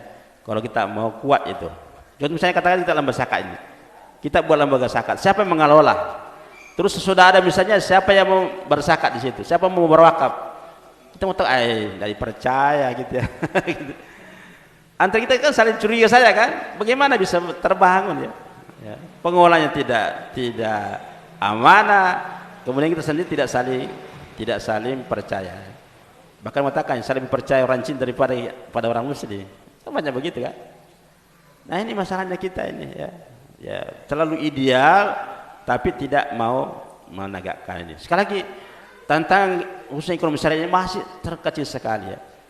Di perbankan tadi baru sekitar 8%. Ya. Kemudian apalagi kalau asuransi syariah baru 1%. Ya. Pasar mula juga itu baru sekitar 2%. Bagaimana bisa kita bersaing kalau seperti itu? Sementara kita ini keluar-keluar terus tentang syariah. Sementara dukungan kita sangat terbatas sekali. Nah, ini yang kita bangun ya, bagaimana umatnya harus kita kerjakan secara real. Ya, konsepnya kan sudah jelas dalam Al-Quran, hadis, pakar-pakar sudah banyak sekali, tapi implementasinya sangat kurang sekali. Itu harus kita perbaiki ke depan. Ya, silakan. Silakan Pak Haji. Ya. Ya. Waalaikumsalam. Ya.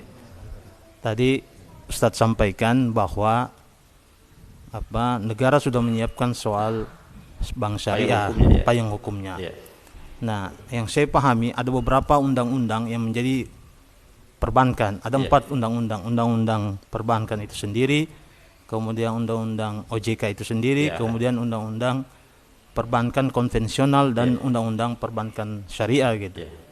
Nah, undang-undang perbankan syariah yang terbaru itu nomor 21 tahun 2008 gitu. Nah, Ustaz tadi bilang bahwa di undang-undang negara sudah menyiapkan persoalan payung hukum undang-undang perbankan, cuman animo masyarakat itu belum memakai hal tersebut. Nah, pertanyaan saya, apakah undang-undang nomor 21 tahun 2008 itu sudah representasi mewakili bahwa bank syariah itu betul-betul syariah dan murni syariah begitu, Ustaz?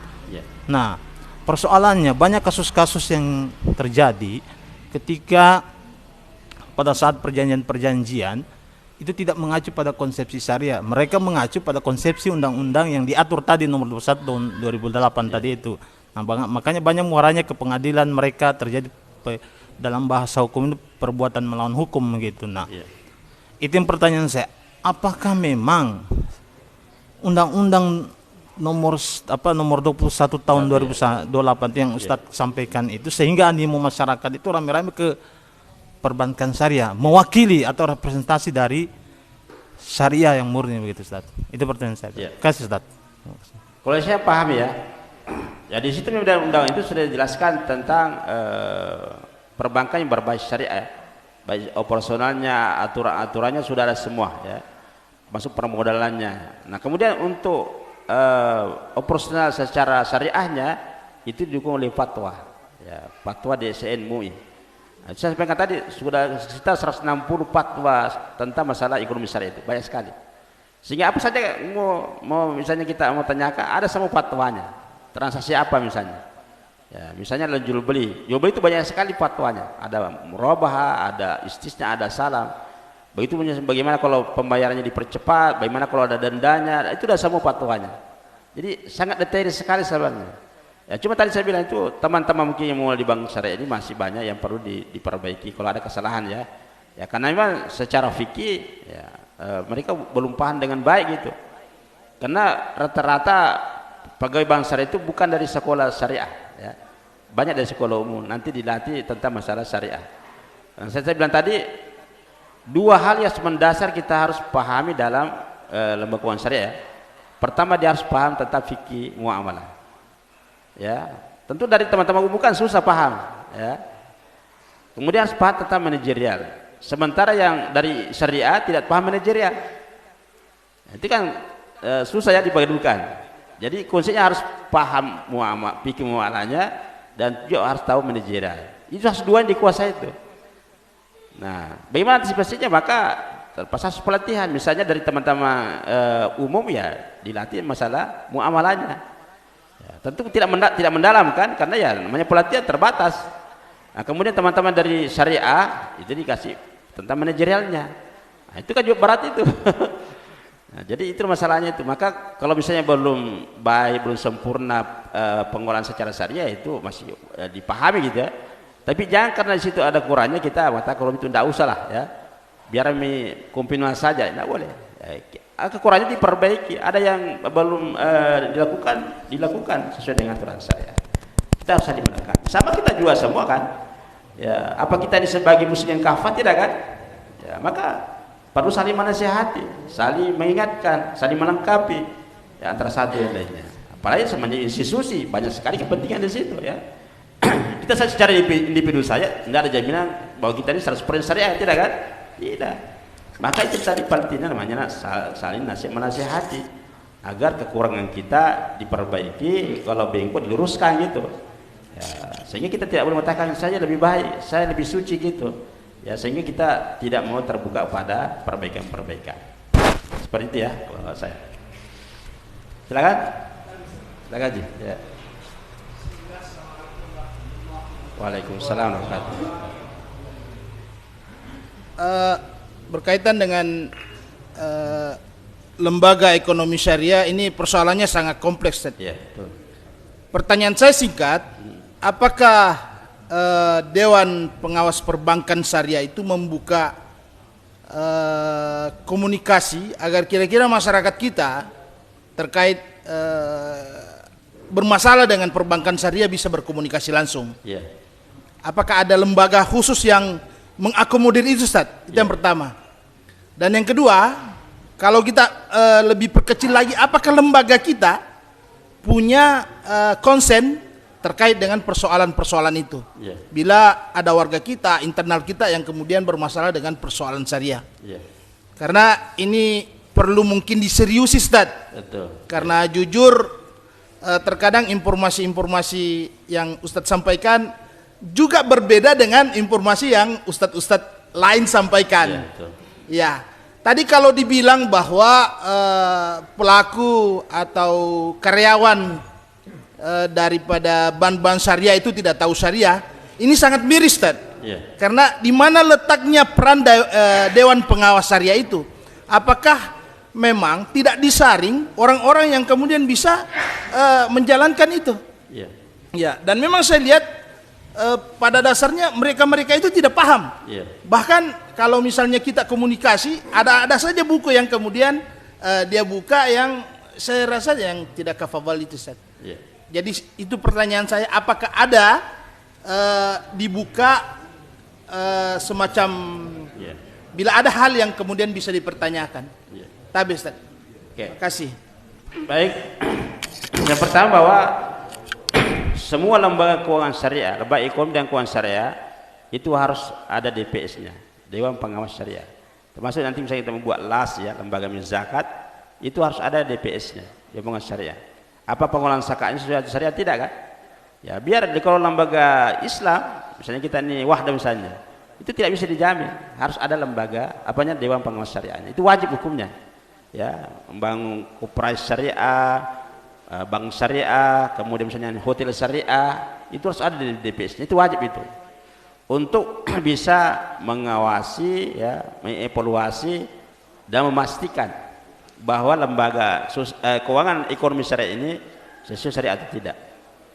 Ya, kemudian yang kedua, edukasi ya. Jadi pengalaman saya dalam mendampingi beberapa BPS sebagai DPS, pertama memang menilai segala macam bentuk transaksinya ya. Ada namanya uji petik untuk menilai apakah ini BPRS ini syariah atau tidak syariah. Ya, kalau ada penyimpangan segala kita perbaiki baru ingatkan. Ya, kemudian kalau baru kita buatkan OV ini bahwa bank saya sudah tidak sesuai atau tidak sesuai. Ya, kalau tidak sesuai nanti diperbaiki lagi. Nah, kemudian yang kami lakukan adalah edukasi. Jadi ada pertemuan rutin 5 kali 1 bulan untuk pencerahan misalnya bagaimana transaksi macam murabahah. Bagaimana akadnya itu, bagaimana cara transaksinya, itu detail kita jelaskan. Ya, sehingga teman-teman di bank syariah itu dia paham bagaimana transaksi misalnya murabahah, bagaimana kalau mudharabah, bagaimana kalau musyarakah, bagaimana kalau rahan gadis syariah. Itu seperti itu. Nah, secara umum untuk Dewan Syariah itu ada namanya DSN ya, Dewan Syariah Nasional. Ya, Dewan Syariah Nasional itu DSN MUI ya, perusahaan di Jakarta. Nah, DPS itu adalah perwakilan dari DSN pusat ke daerah. Ya, apakah itu bank tadi, koperasi, apakah itu pasar modal, ya, hotel syariah atau apalah ya terkait dengan ekonomi syariah, itu perpanjangan. Maka yang menjadi DPS itu harus disertifikasi dulu. Ya, ada ujinya. Jadi misalnya antum mau jadi DPS ya, itu pertama diuji ya, ada rekomendasi dari MUI wilayah bahwa Anda siap jadi anggota DPS. Yang kedua akan diuji ada ujian sertifikasinya, ada sertifikasinya. Ya, kita tidak bisa jadi DPS kalau tidak ada sertifikasinya DPS. Sama dengan guru, dosen misalnya. Ada sertifikasinya. Kalau sertifikasi setelah itu dites lagi. Dites oleh DSN dan OJK. Apakah kita paham tentang masalah terkait dengan misalnya bank syariah, kemudian OJK menyangkut regulasi. Jadi komplit sekali ya, untuk menjadi DPS itu sangat rumit ya. Maka insya Allah mudahan dengan fungsi DPS itu bisa konsisten, teman-teman di bank syariah itu bisa melaksanakan dengan baik ya. Maka kalau misalnya ada kekurangan ya tentu harus mengingatkan ya, karena namanya manusia kan tidak bisa tidak samanya orang lurus kan ya, pasti ada kekurangan-kekurangan, maka perlu diperbaiki. Maka juga masyarakat menjadi pengawas secara umum. Kalau ada masalah diperbaiki. Seperti itu, Pak. Ya. Oke.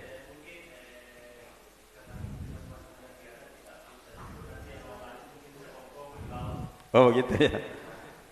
Jadi itu tuh, kalau masih bertanya boleh ya. Atau ya mau ada kegiatannya boleh ya. Ya boleh minta izin, tidak masalah ya. Nanti kita kasih waktu lagi, misalnya lagi 15 menit atau apa. Silakan, masih ada? Ya silakan. Artinya yang punya hajat silakan ya, tidak masalah. Angkat tangan saja ya, silakan.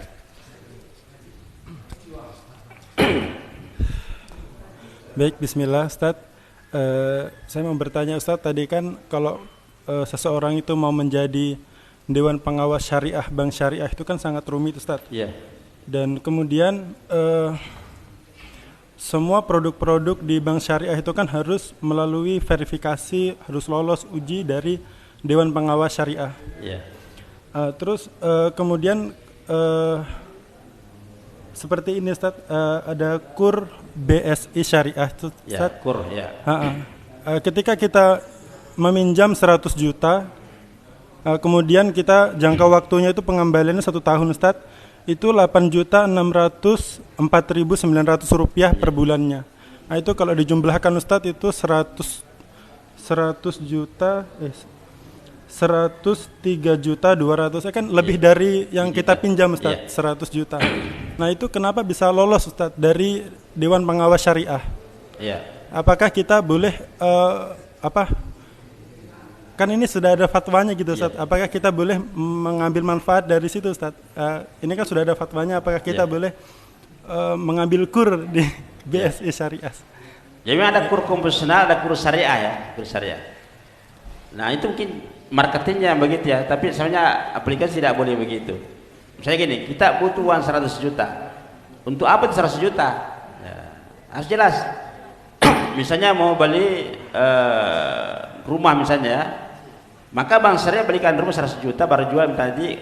Kalau misalnya nilai margin itu 3 juta ya, misalnya dia jual 103 juta ya. Sisa lebihnya berapa? Lebihnya berapa? 3 juta? 3.258.000. Ya, maka tadi bisa menjual 103 juta 200. Itu aja asal transaksi realnya. Tidak boleh uang dikasih baru kasih ada tambahan. Itu masuk riba itu. Ya, atau misalnya apa? Mungkin beli peralatan, beli mungkin traktor ya, atau apa ya, senilai 100 juta baru bank syariah menaikkan tadi 103 juta 200. Itu boleh. Tapi kalau pinjam uang 100 juta, kembalikan lebih daripada 100 juta, itu masuk riba. Itu dasarnya.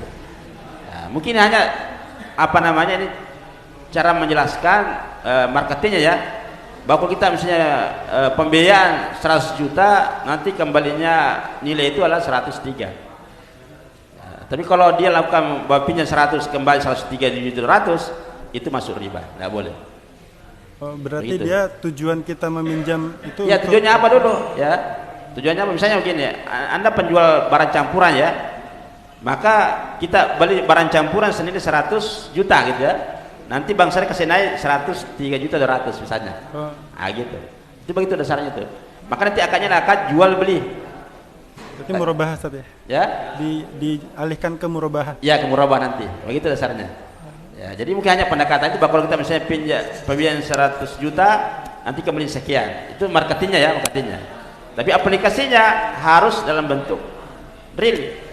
Akadnya apa? Apakah jual beli, apakah bagi hasil atau sewa dan sebagainya.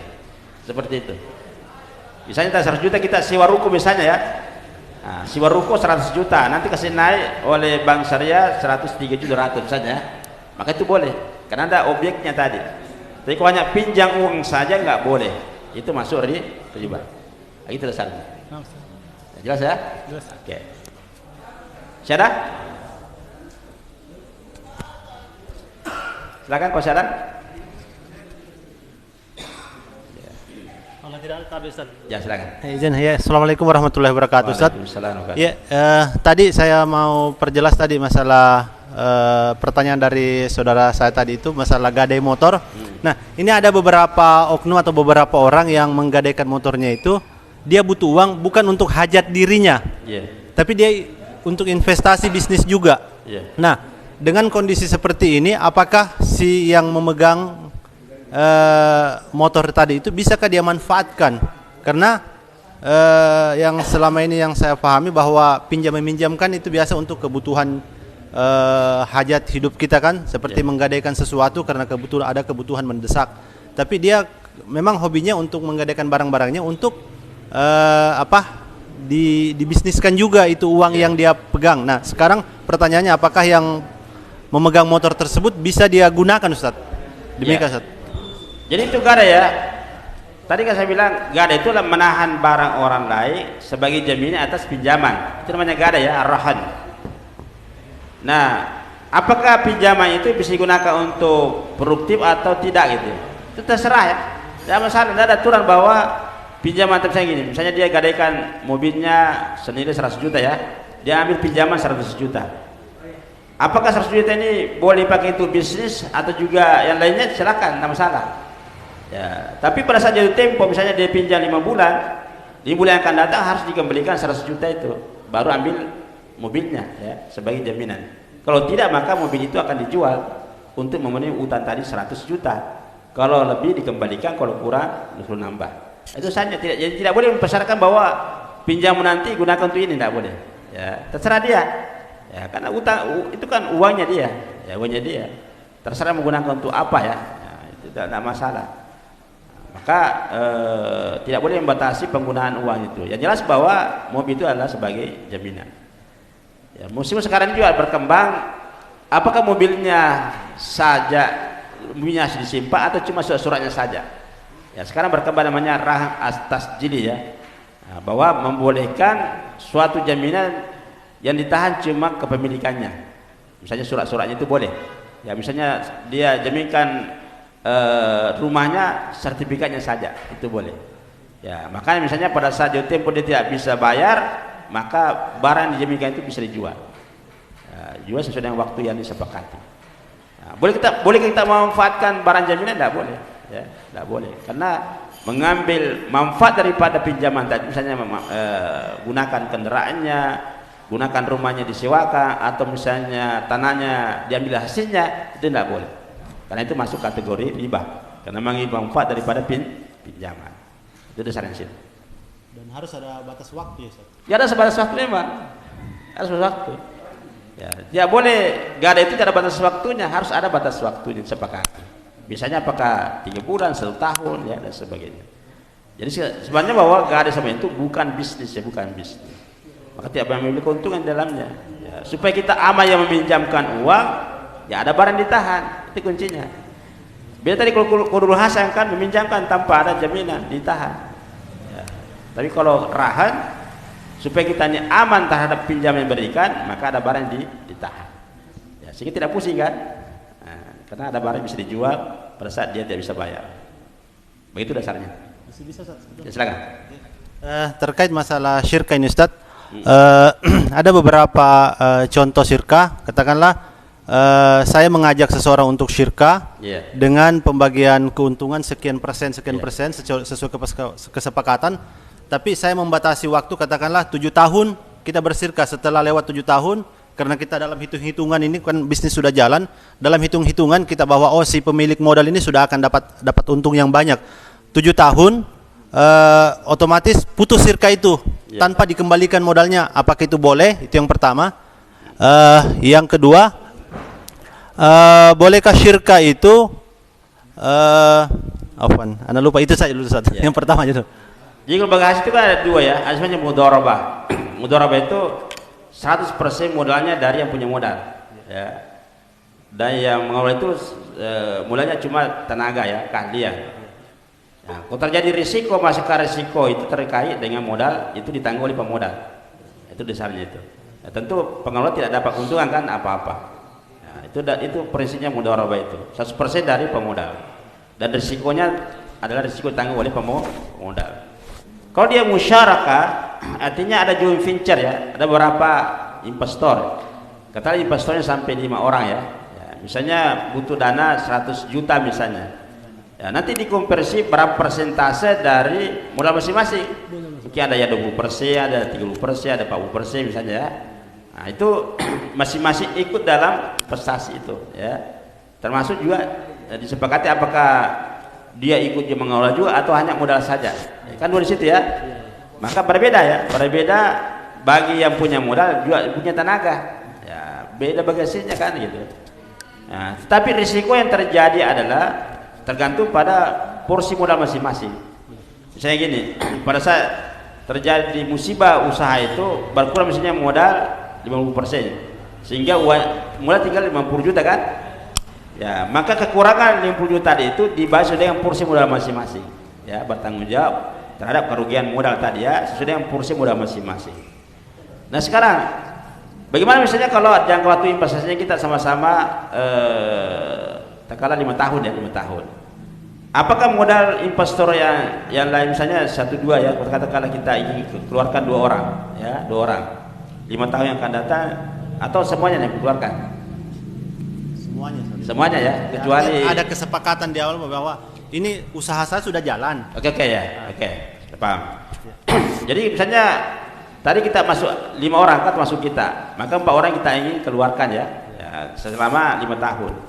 Apakah modalnya dikembalikan? Harus dikembalikan ya, harus dikembalikan. Berapa modalnya tadi ya, misalnya ada total sama modal itu 70% ya, kita 30% misalnya kan ya, maka 70% ya tadi kalau ada modal 100 juta maka 70 juta itu harus dikeluarkan modalnya dan dibagi kepada sesuai dengan porsi masing-masing tadi yang pemodal tadi itu.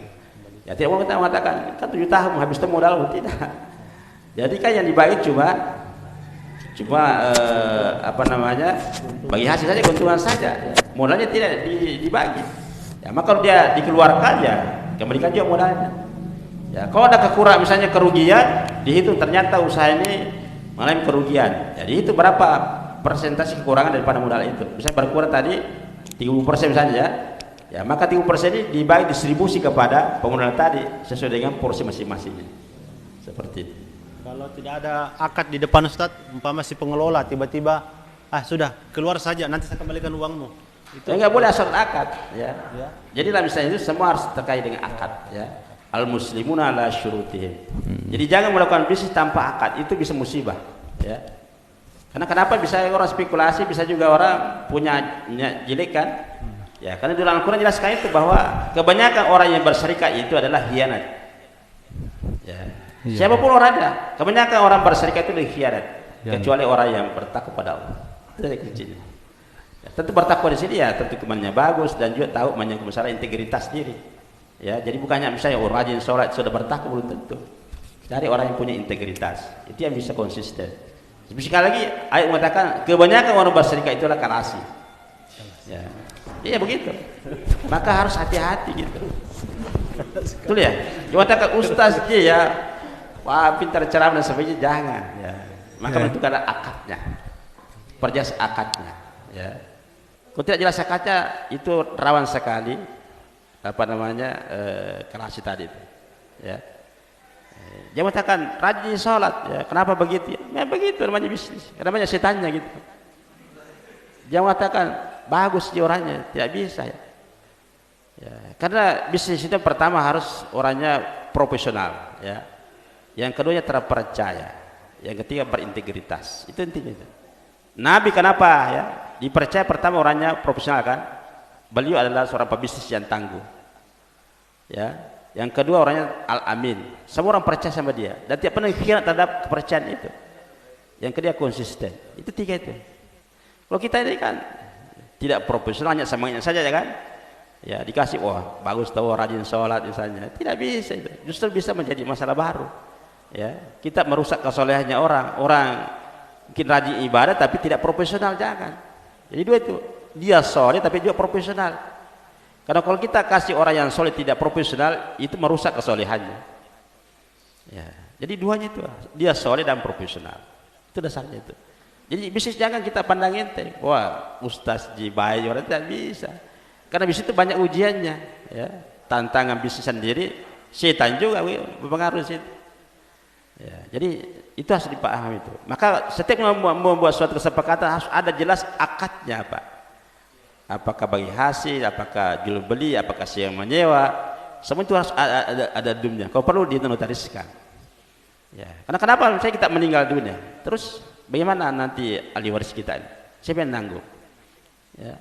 Semua harus tercatat semua. Iza ada bini jadi pak tubuh harus tercatat, harus ada hitam di atas putih. Jadi nggak bisa kita pandang itu namanya muamalah itu. Karena bisnis itu tidak menilai siapa orang itu. Uang itu tidak menilai siapa orang. Ya, mau ustaz atau bukan ustaz, semuanya bisa terjerat itu. Ya, maka harus waspada namanya bisnis. Gitu dasarnya itu. Karena banyak orang itu berselisih, bermusuhan, bahkan saling membunuh gara-gara bisnis, betul ya? Iya. Ya, rata-rata jadi kriminal itu karena persoalan ekonomi, persoalan harta. Ya, maka itu jelas sekali, perjelas pencatatannya, ya, perjelas akadnya, itu dua, catat dan akadnya. Iya. Gak bisa hanya karena simbol-simbol keustasan, gak bisa. Itu dasarnya. Ya, sudah. Ini atau ini? Silakan. Silakan dulu. Ya, silakan. Lihat masih ini masih gantung apa peminjam motor sama si peminjam itu ketika sama-sama ridho, apakah itu masih, karena yang saya tangkap tadi memang pengambilan manfaat itu memang tidak bisa, cuman ketika ridho dan dia bisa apa ada kerusakan dan mereka sepakat bahwa diganti apa di servis, nah, itu seperti apa. Nah terus yang kedua, ketika kita berniat ingin menjadi developer, nah kita berkoordinasi dengan pihak bank syariah, akad apa yang kita pilih untuk biar tidak terkait dengan sahabat terhindar dari riba. Walaupun memang sangat panjang pembahasan, cuman paling tidak ada kata kunci yang apa, akad apa sih yang aman dari segi developer, seperti itu. Dan apakah bisa dikoordinasikan dengan pihak bank, maksudnya dia lebih fleksibel apa menerima dengan keinginan kita. Ya, oke. Yang pertama pinjam-minjam ya. Jadi pada prinsipnya pinjam-minjam itu tidak boleh mensyaratkan ada tambahan atau manfaat. Itu syaratnya itu. Meskipun ada keridhaan kesepakatan bahwa saya tahu diri dia, saya tambahkan, tidak boleh. Karena dalam Islam tidak boleh mensyaratkan sesuatu yang diharamkan dalam syariat. Ya. Sama orang berzina kan, orang pacaran kan berzina kan, sepakat suka sama suka, betul ya? Apa boleh tidak? Tidak boleh. Sogok menyogok kan sepakat gitu. Riswa kan gitu. Diatur saja Pak ya, dibagi saja ini, selesai urusan. Apakah boleh? Tidak? Tidak boleh. Meskipun suka sama suka itu. Nah sama juga dengan pinjam-pinjam. Karena haram kita mengambil manfaat daripada pinjaman. Maka meskipun sepakat tidak boleh. Ya, jadi jangan sepakat adalah hal yang dilarang oleh syariah. Itu dasarnya itu. Adapun nanti misalnya dia kasih tambahan tidak persyaratan, ya alhamdulillah. Itu kata Rasulullah SAW, ahsanukum qada'ah, sampai kami membeli sesuatu lebih baik daripada sebelumnya. Itu ya harus kita kembangkan. Tapi memberikan pinjaman jangan mensyaratkan ada tambahan atau manfaat. Ya. Kalau mau ambil keuntungan ya pakai sewa motornya, sewa mobilnya. Itu jelas itu. Tidak ada masalah. Mau ambil keuntungan berapa silakan. Mau sewanya berapa silakan. Yang penting sepakat. Tidak masalah. Ya, mau jual beli silakan. Ya, misalnya ini HP ini beli sekian, itu boleh. Ya. Tapi kalau meminjamkan nggak boleh ya, mensyaratkan. Misalnya pinjam dulu HP, yang penting isi pulsa, nggak boleh itu. Ya, karena apa yang kita pinjamkan itu kita harapkannya pahala dari Allah saja ya. Man dzalladzi yuqridu qardan hasanah. Nah, kemudian terkait developer, ya sebenarnya ada beberapa skim akad bisa dipakai ya. Pertama bisa menggunakan salam ya, salam. Jadi salam itu kita bayar dulu, nanti pesanannya baru diberikan ya. Jadi tujuannya bahwa dibayar lunas dulu, nanti barang menyusul. Itu namanya pakai akad salam, jual beli salam. Nah, kemudian ada yang kedua namanya istisna ya. Itu jual beli sifatnya pembayarannya bisa berdasarkan skim pembayaran ya. Misalnya berapa termin dibayar. Nah, itu misalnya ada nasabah kita ini butuh rumah ya, speknya ini harganya sekian. Nah, itu kemudian pembayarannya bisa dicicil. Di pada saat nasabah kita yang sudah akad jual beli rumah itu misalnya dikerjakan selama 1 tahun ya, 1 tahun, maka nanti akan dibayar selama bertahap.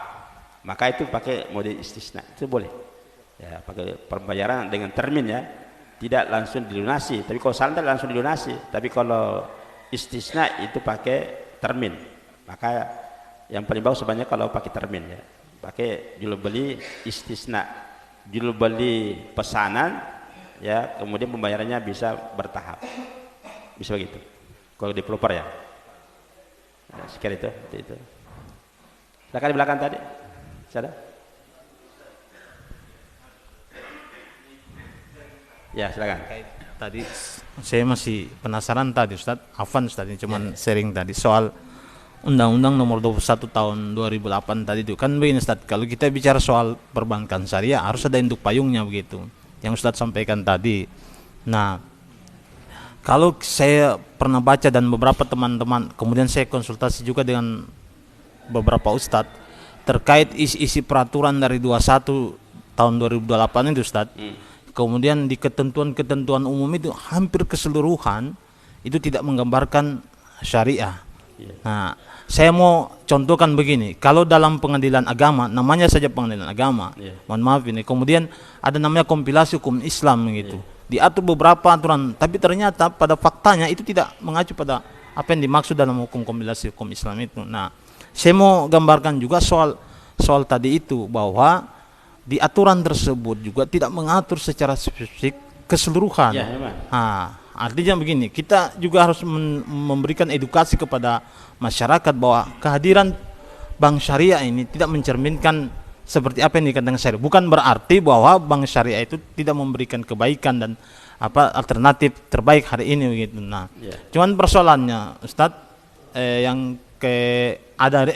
ayo rame-rame ke bank syariah gitu, bahwa secara keseluruhan itu sudah menerapkan syariah gitu. Nah, pertanyaan tadi saya, apakah undang-undang tadi itu sudah mencerminkan atau tidak gitu. Jadi jawabannya ya atau tidak begitu. Tapi persoalan kemudian dia hampir 100% menggambarkan, tentu tidak. Tapi bukan berarti ketika 100% tidak menggambarkan bahwa bank itu tidak baik, karena tidak ada solusi sekarang ini. Apalagi di kondisi negara yang sekarang ini Ustaz gitu. Nah, itu yang saya maksud tadi, cuma sharing gitu Ustaz. Betul ya. Jadi memang di undang-undang itu tidak detail itu bagaimana operasional tidak.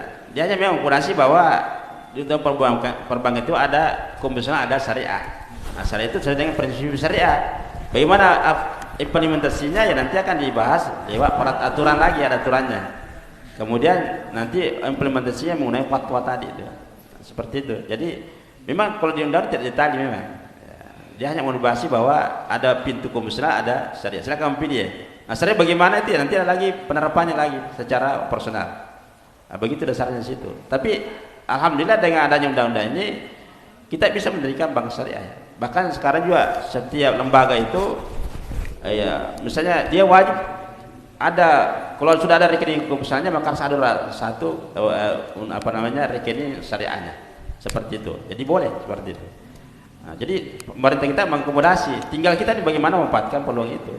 Kalau mengharapkan full syariah beratnya mah ya, karena negara kita ini ya negara abu-abu kan ya, baik kita ini bagaimana memanfaatkan yang ada dulu, peluang yang ada, mensyukuri yang ada, dan sebaliknya kita akan meningkat lebih lagi. Ya begitu rasanya. Lain syakartum lazidannakum, ya. Kita bersyukur. Ya, kalau minta langsung kan juga kesiapan kita juga belum maksimal ya. Itu saya bisa sampai tadi realitasnya bahwa kita ini baru 8% umat Islam ya. Bahkan kalau kita lihat di Indonesia ini justru non muslim itu banyak menggunakan bank syariah. Ya. Baik menggunakan bank syariah ataupun transaksi di bank syariah. Ya, ditanya kenapa menabung di bank syariah? Ya, karena dia merasakan bahwa di bank syariah itu lebih adil. Dia di sisi ekonominya dia. Kita kan asli duanya, dari sisi aspek syariahnya, dari sisi ekonominya. Nah, cuma sekarang kita kan begitu. Jadi banyak hanya keluar-keluar saja. Itu realitas semua sekarang ya. Tidak konsisten dengan apa yang seharusnya. Ya. Ya, sudah cukup. Ya, terakhir ya, silakan. Ini banyak kuil.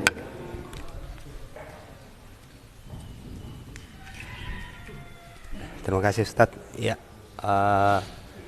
mau tanya masalah yayasan saja Ustadz. Yayasan. Ya. Ini kan akhir-akhir ini banyak yang bangun yayasan, misalnya yayasan pendidikan. Nah, terus mungkin awalnya modal pribadi Ustadz ya. Tapi berjalan waktu ternyata banyak dana umat yang masuk. Iya. Nah, pertanyaan saya Ustadz, apakah boleh di yayasan ini dijadikan milik pribadi? Begitu Ustadz. Yayasan pribadi ini dijadikan milik pribadi. Sementara kita tahu sudah banyak dana umat masuk. Iya. Ya. Nah, sementara biasanya yayasan itu dia jadikan milik pribadi. Ya begitu Ustaz. Iya. Misalnya kita punya lembaga sosial ya, namanya WIS ya. WIS. Apakah boleh pribadi ya? Maksudnya untuk membantu saudara kita ya? Tidak masalah, karena kita punya hak. Kalau kita memang punya secara syariah, misalnya kita di kategori 8 golongan ya, 8 golongan: fakir, miskin, orang musafir, orang yang fisabilillah ya. Misalnya kita punya anak sekolah ya, itu kan masuk kategori fisabilillah ya. Orang yang berdakwah itu fisabilillah, melakukan safar itu ilusabil dan seterusnya, itu bisa punya hak untuk mendapatkan biaya dari lembaga zakat. Apakah UPZ, LAS atau BAS, itu silakan, itu hak kita di situ, bisa digunakan.